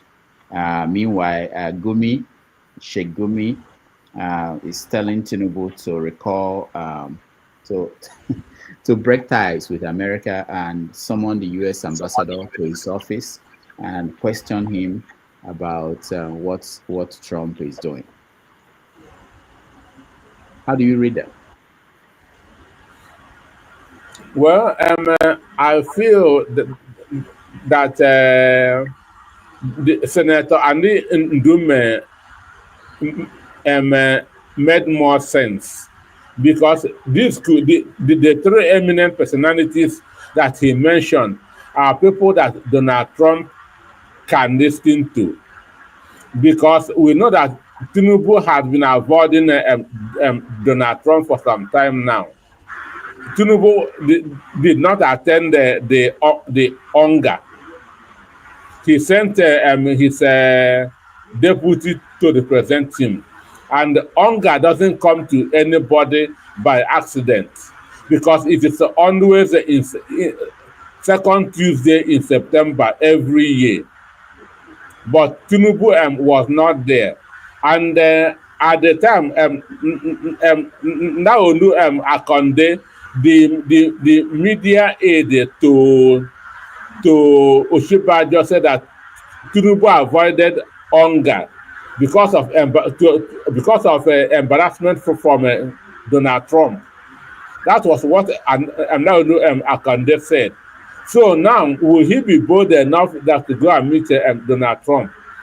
So that's why Anin Dume is now calling for people who he feel that Donald Trump may want to listen to, because of their antecedents or the positions that they have held. For Sheikh Gumi is somebody who ought to be in jail in the last 10 years, serving a maximum punishment.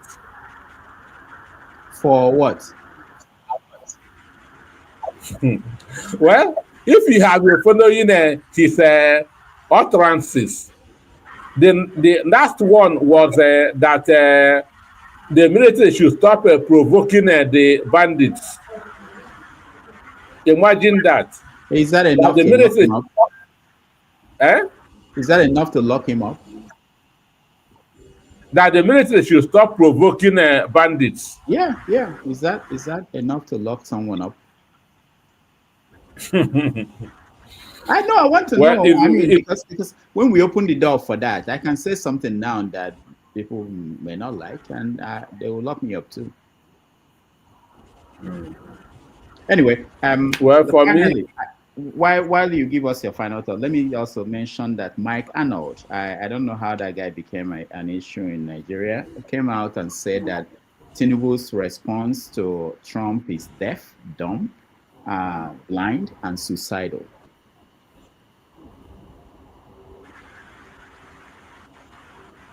I didn't get you.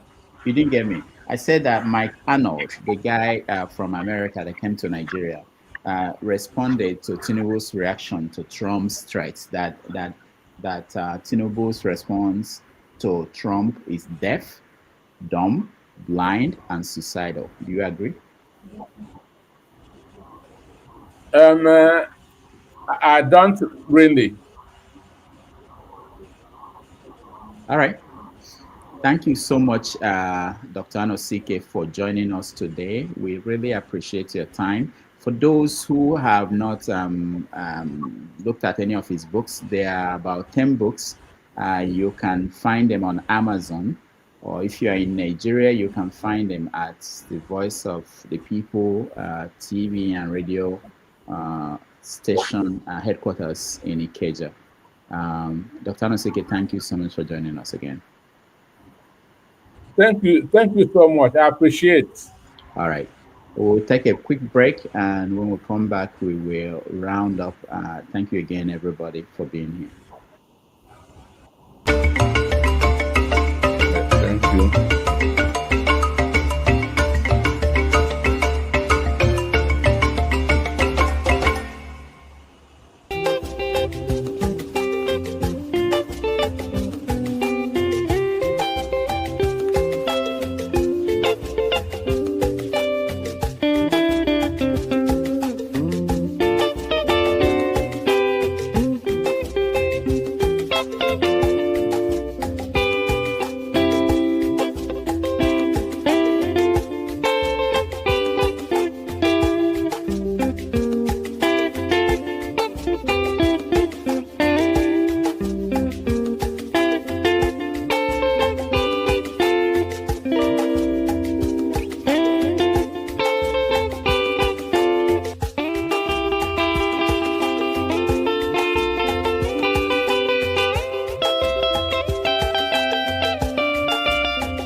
Welcome back, everybody. Thank you so much for joining us. I know some people came in late. They didn't get a chance to interact with our guests, but I thank all of you. KJ will host the after show, which is where we can have the kind of conversation that Stay Humble wanted to have with Omori. So there will be an opportunity for that to happen, so you can challenge anything that... Doctor, thank you for protecting me from Stay Humble. It's not humble at all. Yeah. So, yeah, we will, you'll have opportunity to have that interaction about what the guests said and what other people said. Let me just say hello to Ike. Ike, welcome to the show. For those who do not know, the time has changed here in America. We moved the clock back 1 hour behind. That's why we started early. Some people who used to us starting at 1:30 found out that we are starting at 12:30 now. So until March of next year, we will be starting at 12:30. We didn't want to change the time in Nigeria because most of our guests from Nigeria, they are used to having joining us at that time. So Doctor, you mean until when they decide, the politicians here decide to get rid of that daylight and whatever 7 time? yeah, but if they want to do that, what about those in Europe? UK, they also have that. I mean, but the US started it. Oh, the US started it. Yeah, it was for know. a flimsy reason too, and they're never going to change it. Apparently, they've been talking about changing for the last 20 years or so. And it's just I didn't know. Oh, you didn't know that? Okay, I didn't know who started it. But I know that it's not. I'm just letting you know. It's for a flimsy reason too. It's not. I know the reason why they started it, which was crazy. Well, but I don't think Trump will sign off on ending it too. But he will do anything to make people happy, which is another thing that people are not factoring in terms of Is weather now, winter today, summer tomorrow. So. Yeah, not just the weather. It's also about golf. Oh, Trump is weather. Okay. Yeah. He likes. I think he enjoyed the reaction of Nigerians to the first tweets. The first time he sent out that message that he's going to he's putting Nigeria on the country of concern. Even people did not know what that meant, even though the fact that when he was there the first time, Nigeria was under the same. So he enjoyed the attention he got from Nigerians. And Nigerians, millions of them all over the world, they sent tweets, they reacted to him. He said, oh, maybe I should do more of this. And he thought about how do we make this up, make it small. and then, of course, he's enjoying this time, and they are all enjoying it. Anything to I just want to, before we round up, I want to thank everybody. I know some people didn't say anything. I'll get to you guys. But I wanted to make a comment today. Say nobody even said to support us and give us a small change to take care of the business we are doing here. But then they started responding. So I really appreciate all of you. Ovie, thank you so much. Not only Rasta hair will receive, or support us. Thank you so much. Brick House Capital, thank you so much. Yesterday you were really there for us. This is very important. And I also want to mention, I had a friend who joined as a member. So you can actually join as a member of this channel. You can contribute $2, $1, $3, $10, whatever you have every month to help us. We can plan. We had some plans to hire reporters who will give us on the ground report, but we can plan when we don't have the resources to do that. You don't want at the middle of the month you start panicking. How do we pay people? So we really thank all people who are helping us. You may think it's not a lot of money, but they help. And if we have more people donate $3 here, $5 here, we'll be able to do more of the things that will make this platform better than what it is at this moment, and provide you more direct reports from people who are on the ground. You had the report. I always like when I bring journalists here and they will tell you with their own experiences, the challenges. He's telling you essentially that most media houses in Nigeria won't leave Lagos or Abuja to go and cover what's happening in Port Harcourt or in Sokoto or in Zamfara. And it's not because they don't want to. They don't have the money. There's no way they can afford to buy a ticket of 400,000 naira to send somebody from Abuja or from Lagos to your Ovie. Where are you from again? That village you are from. To send somebody to Ovie's village and then pay for hotel and feed them for 1 day or two, and then fly them back to Lagos or Abuja because something happened in Ovie's village. So they can't afford to do that, and that reflects on the quality of the stories we get, the news. It's easy to criticize the media. I do try to defend them, but it's always easy because it's one of those professions that anybody can join and become a media practitioner. But it's more than that, and there are real challenges that they face. All right, let me hear from Ike before I round up. Ike, let me see, Jefferson, the people that didn't get a chance to weigh in, and I'll see what they're saying. Ike, go ahead. Yeah, good afternoon, good morning, good evening, everybody. Happy Sunday. Mr. Damages, I didn't listen any of your program from your guest speaker today. I just signed in, so I didn't know what to talk about. Right? I did not follow. I did not listen. So Okay. All right. Thank you. No problem. You'll join the after show. KJ will host a show coming up next where he will talk about what happened during this show. Jefferson, did you watch? Oh, I didn't really watch. I just came in now, but it's thanks for having me. But from the caption, it says a lot. There's so much abuse has happened. Anyway, good morning, good afternoon, and good evening.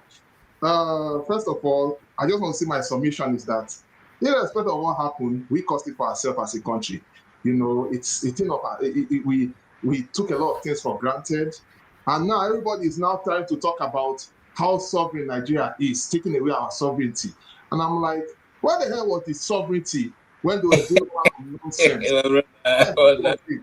You know, I will continue to talk. See, some people need some sense talking into, really, because unfortunately, these things could have been avoided. We could have lived in a country peacefully amongst ourselves, respecting our differences, accommodating each other. That is what the so-called Nigeria project is all about, right? We tolerate ourselves, live, love one another, and go about our businesses. You know, we are so intermingled amongst ourselves, but yet it's as if it's being used as a tool for whoever political leader is there. And that has been the issue from one administration to the other. Even before this incident happened, if you notice, they have been destroying Igbo people's villages and other people in Lagos. And they talk and trivialize it and make it look like it's okay. Just like they were trivializing the killings of Christians. And then, of course, when Christians were speaking about it, so it's not only Christians, Muslims were being killed. But unfortunately, is it a good thing for people to be killed? Because last I checked, even during Jonathan's time, there were killings in the north. I was equally concerned. I asked other people what is going on in the north. They were telling me that Jonathan wasn't doing anything. But lo and behold, Buhari did 8 years. This guy is doing 2 years. They have not been able to resolve the insecurity. But they claim that, oh, there's influence. So if there was influence, why is it that the security apparatus cannot be able to come out or try to do something, be proactive, to be proactive at least? They allowed this thing to resort to this extent. So at the end of the day, we cannot pick and choose. We cannot be going all over the world, borrowing money up and down. But when it comes to critical issues that have to do with us, and they say they need external interference into the country, you now want to pick and choose, and say, we are sovereign. That if they come in, they will attack us. That's arrant bullshit. I'm sorry to use that language here. Though that's my own little submission. I'm just saying it that for those who wants to now be the hypocrite and tell us that we are not sovereign, they are just deceiving themselves. Thank you. All right, thank you. Obi, I'll let you say something. I think you were raising your hand.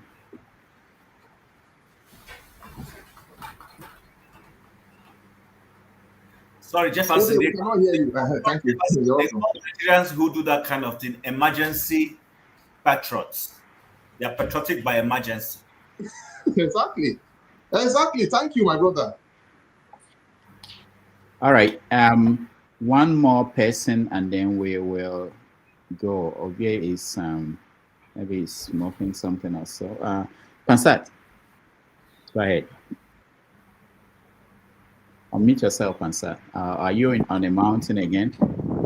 Maybe you're about to start a church there. We don't know. Rudolph, you planned that, right? I planned what? What happened to Pansat now?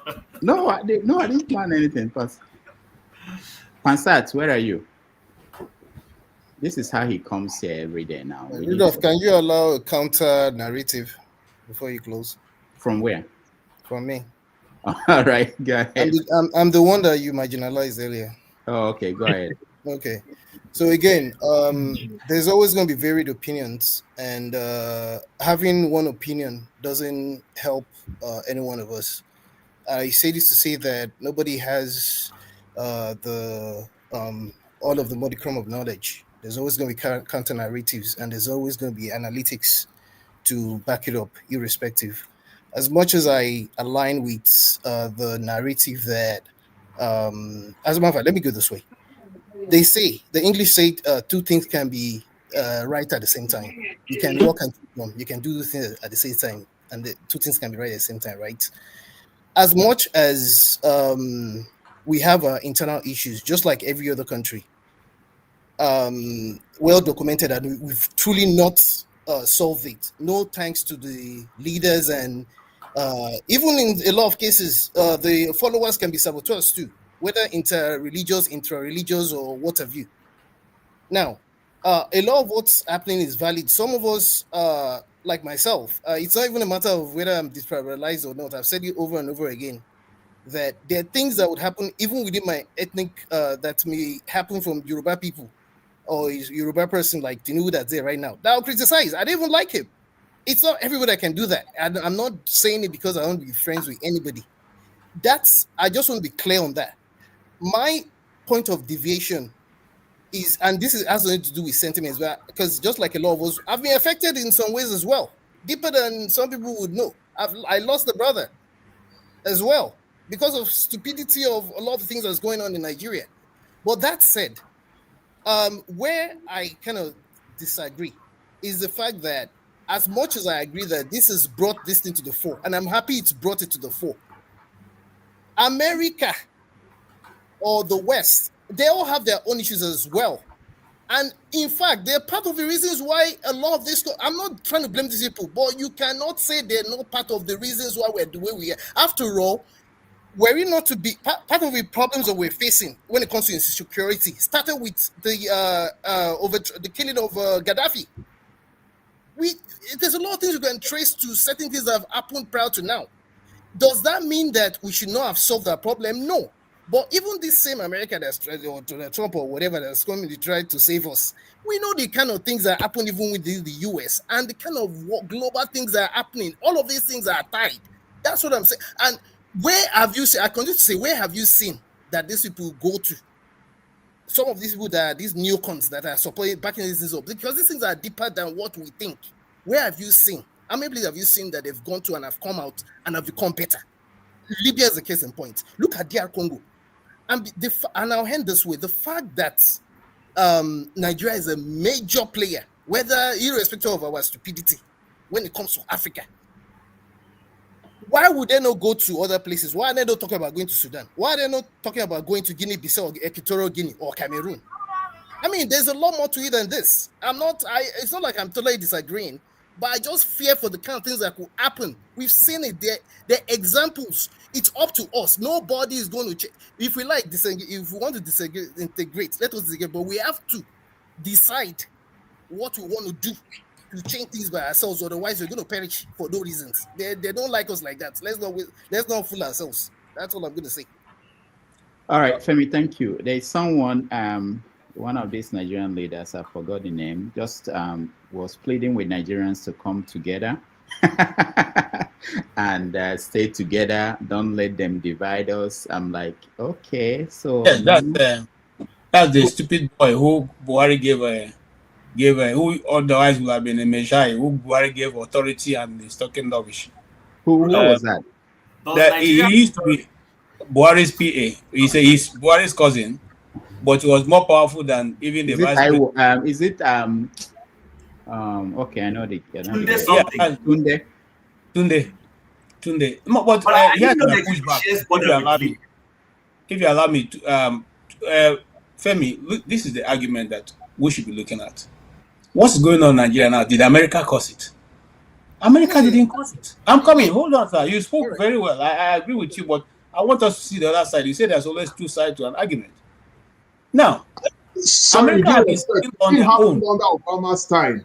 Obama actually was the enabler. I'm coming. Okay? Sorry to interrupt. They were sitting on their own. You had 10 years, 10 good years. You organize what they are saying now. Do you know Buhari, Rotimi Amechi, what's his name now? Bola, whatever. Bola, the president now.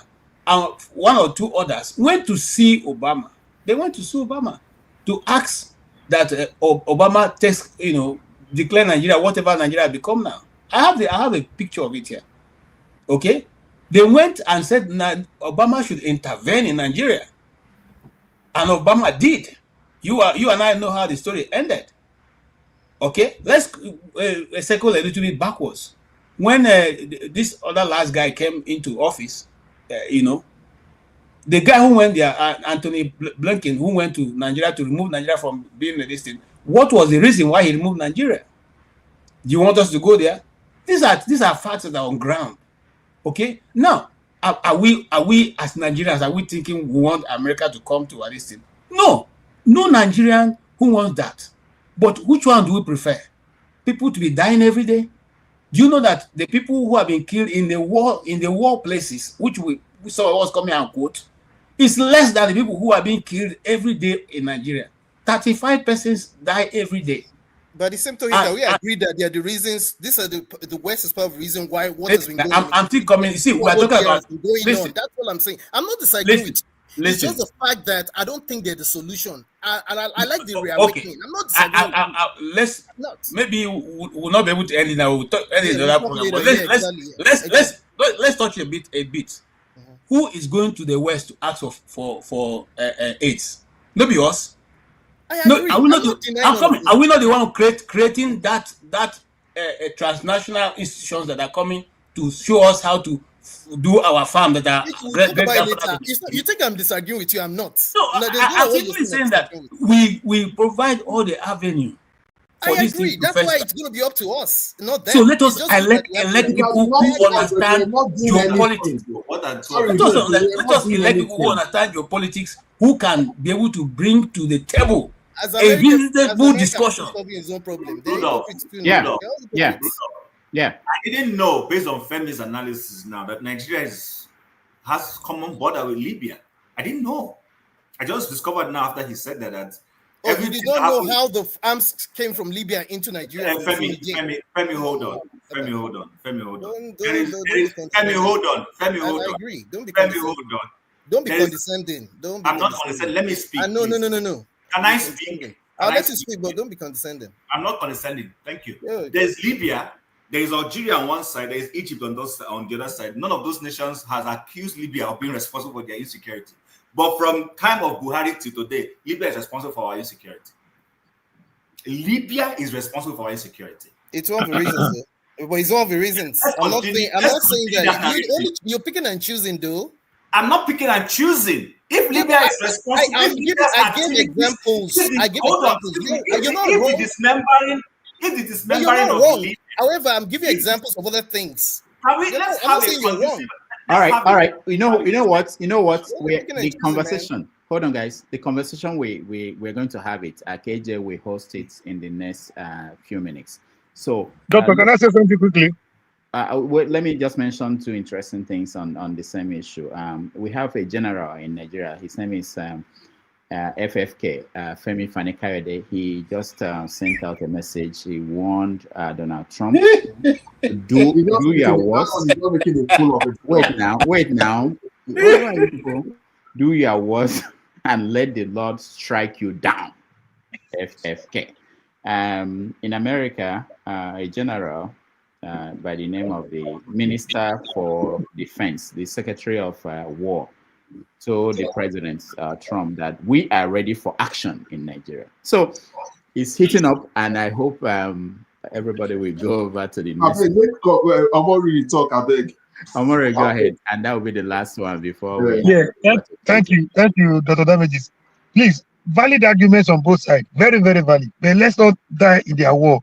See, plus left and right, Nigerians will not benefit anything because Donald Trump and this idiot we have as a political leader, they have something in common: transaction.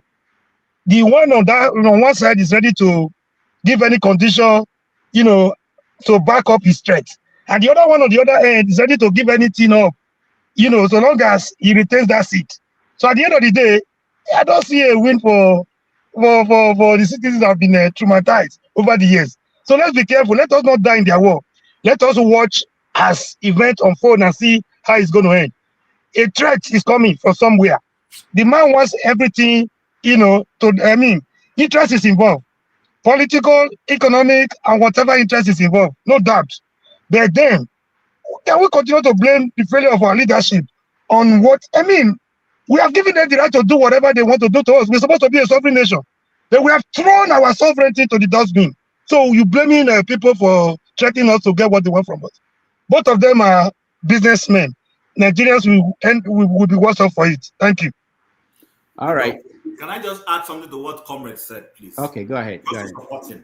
So people make it look like this is the first time a superpower has asserted influence on a not so superpower like Nigeria. It's not.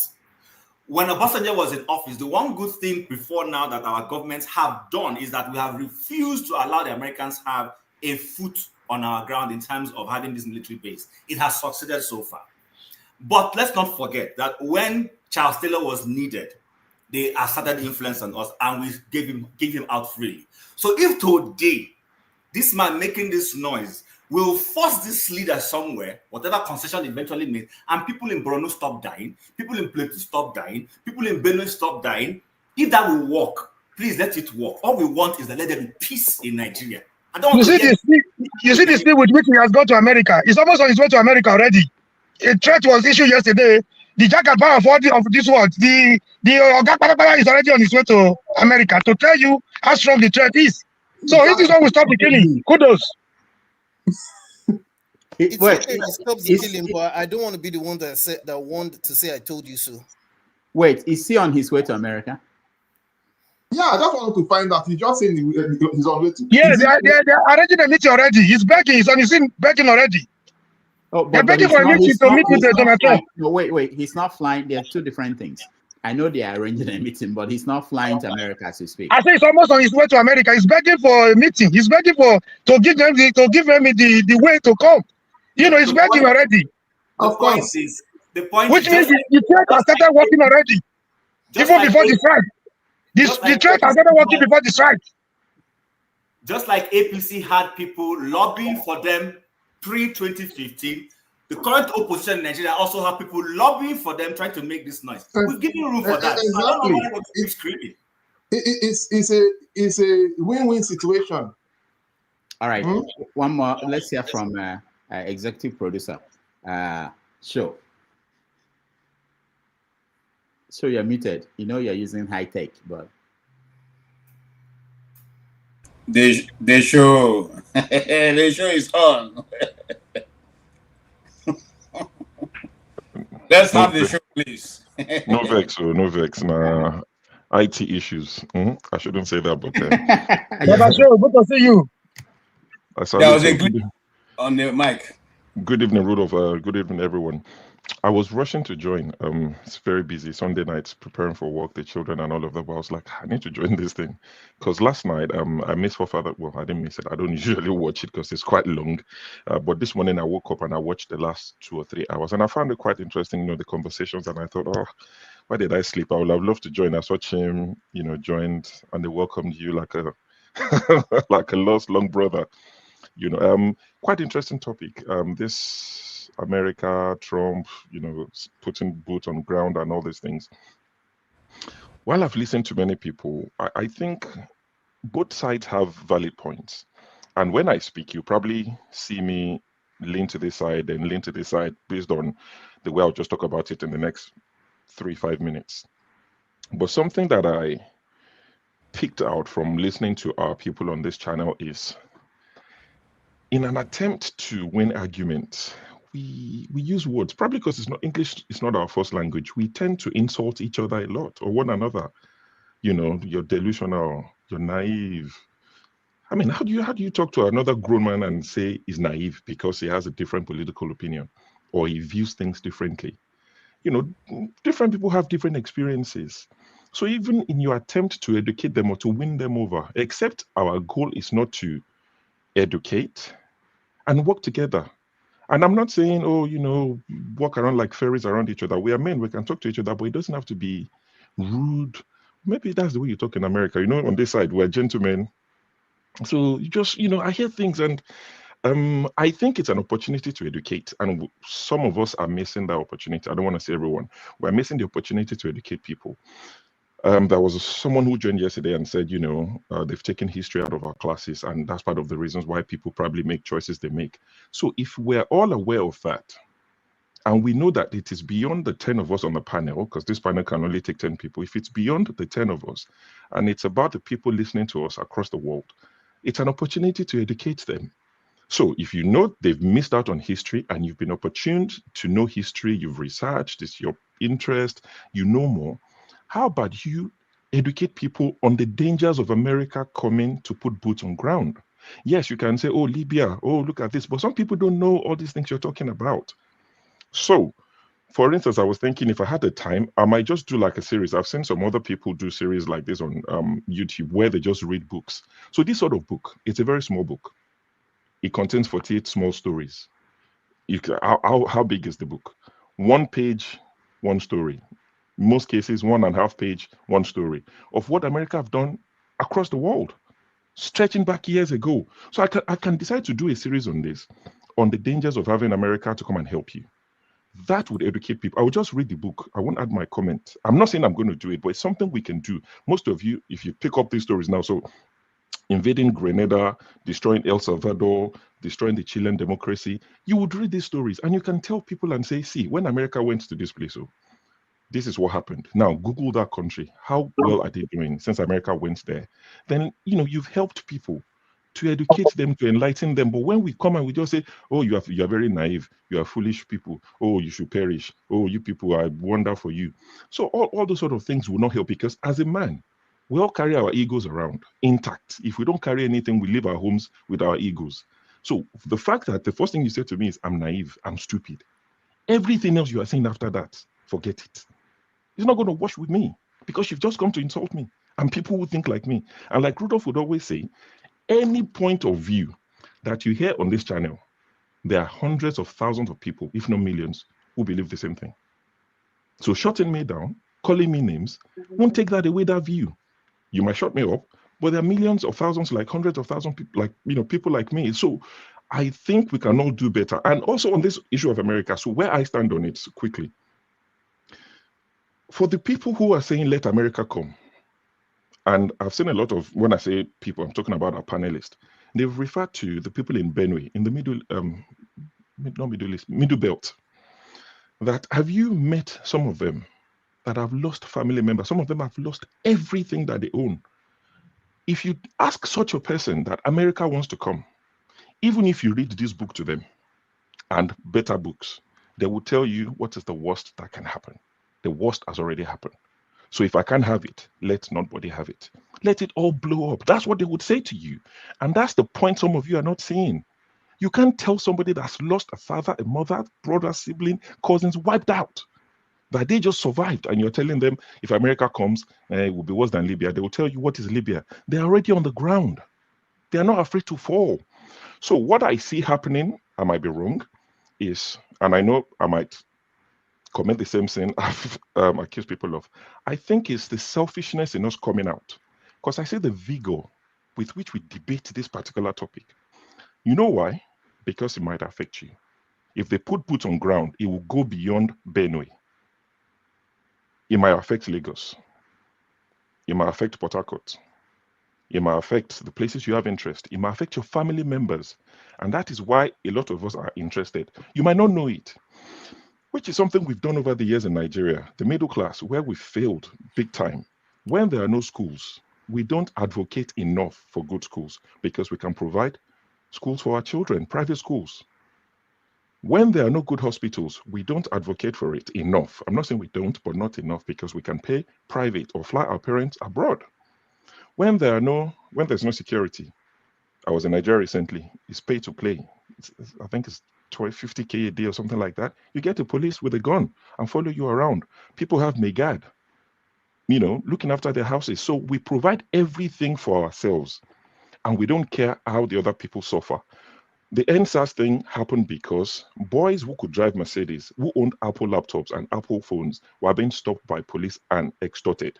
But police have been extorting Danfo drivers for the longest, and you drive past it every day, including me, and we just carry on with our business. We don't talk, but the minute it affected us, because they went after iPhones and laptops and Mercedes-Benz and all these upgraded 2002 cars that are looking like 2022 cars, when they attacked that, it touched us, then we did NSAS.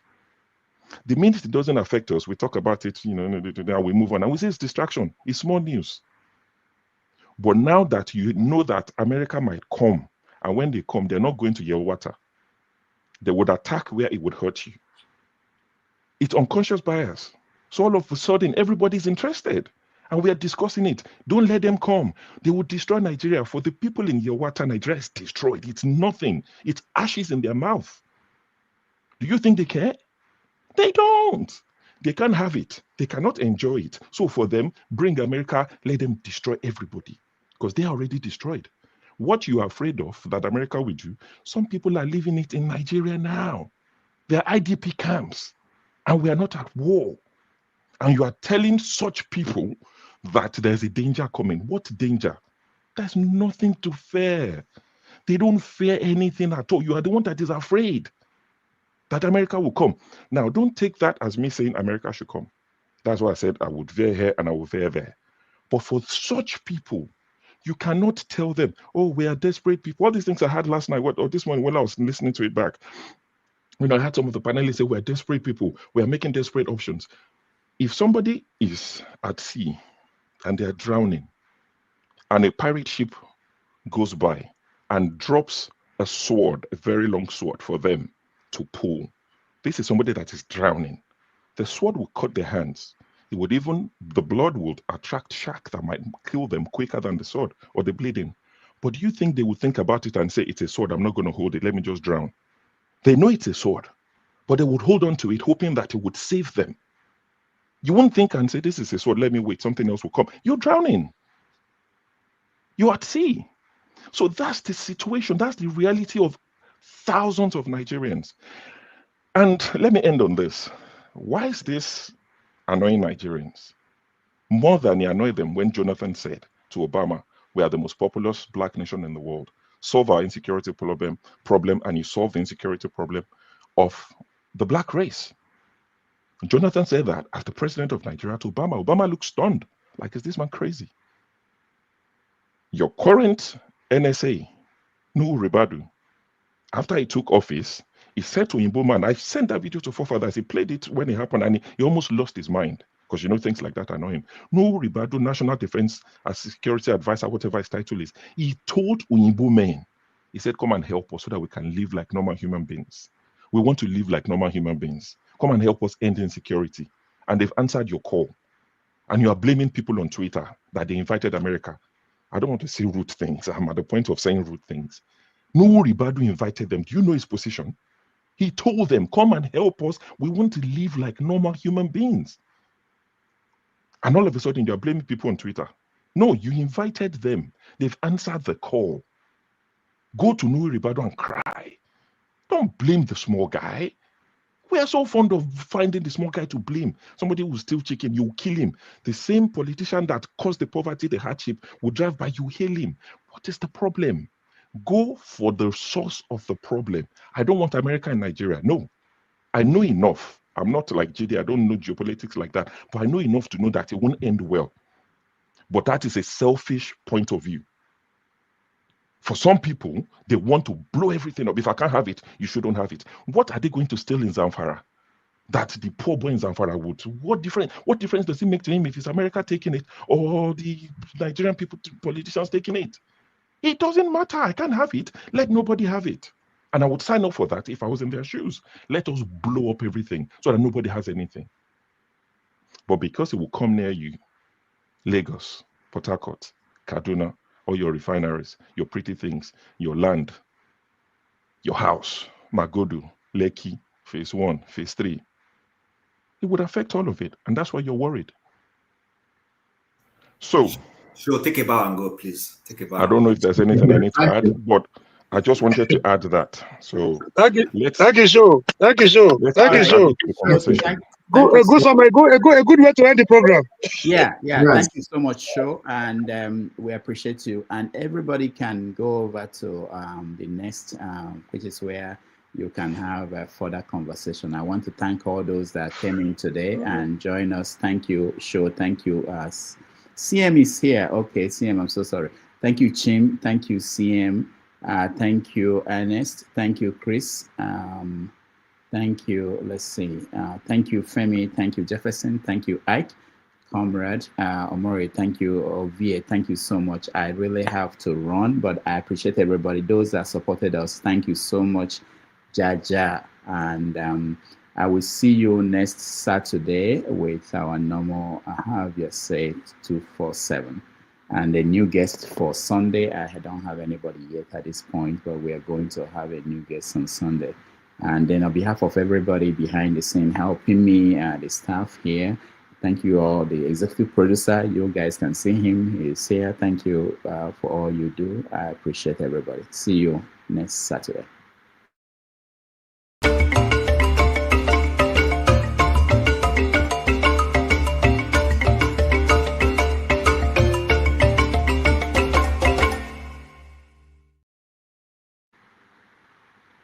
For Nigerians who are excited that Trump is coming to save their ugly behind.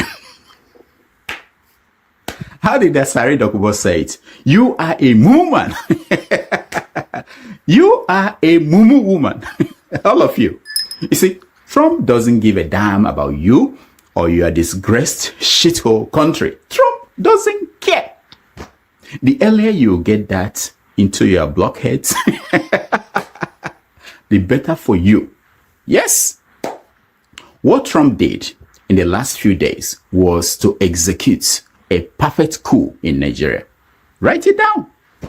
The West had always loved that President Bola Ahmed Tinubu grabbed and snatched his way to the presidency of Nigeria. They loved it. Yes. As someone so compromised by his past life in Chicago, they loved that he will be a good boy. Or else,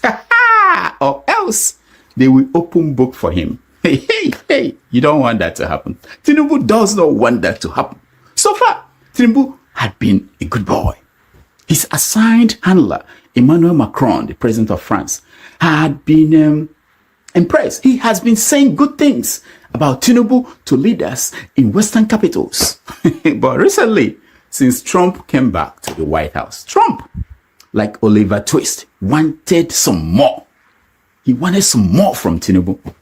Trump wanted the gold in Zamfara. You know, he likes gold. And the rare minerals in the northern part of Nigeria. Trump also wanted a piece of that gas pipeline to Europe. It is a very important part of the plan to contain China and Russia. You know? So what did Trump do? Trump simply asked what his Justice Department has on Tinubu. What do you guys have on him? And the files landed, quite a lot. Trump was offered Tinubu's balls on a platter of gold. Squeeze it and he will jump as high as you want him to. And trust Trump. He loves to grab them and squeeze them. But there was a small problem. To make the plan work efficiently, effectively, Trump needs to persuade the American people to buy into it. What could he do to persuade a significant portion of Americans to support his master plan for Nigeria? What? And that was when the Christian genocide gift landed on his desk. Oh yes! Trump saw the pictures. No, not the ones that Catholic bishops took to Washington, D.C. No, not that one. No, not the ones that IPOB members shared on Truth Socials. No. Trump saw the raw footage from U.S. drones flying over Benue, Plateau, Kaduna, Adamawa, and other killing fields in Nigeria. He saw them. He saw the killings, the burial. That was all that Trump needed to strike. The Christian genocide was a perfect gift. It assured Trump of the support of millions of Americans and Nigerians at the same time. A perfect coup. That is what it's all about. If you doubt it, go and read the act of the deal. Unfortunately, you people don't read. You don't read. Here is what will happen next. Yeah, because we are moving on. This is what will happen next. Tinubu will lobby until he gets his way to meet Trump. It's already happening. With Trump holding him by the balls, Tinubu will sign whatever deal Trump places in front of him. Anything, he will sign. Just like Zelensky did. And Trump and Tinubu will all smiles come out in front of the media and smile and shake hands.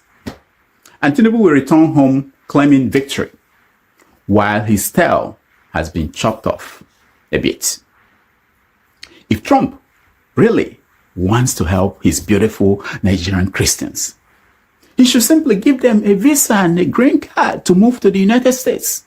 The same way he's giving visas to white South African farmers. Imagine the kind of hero Trump will become if he relocates all Nigerian Christians to the US and leaves that shithole country for Muslims to inherit. Imagine that. Now, that is how you know someone who cares. Nonsense.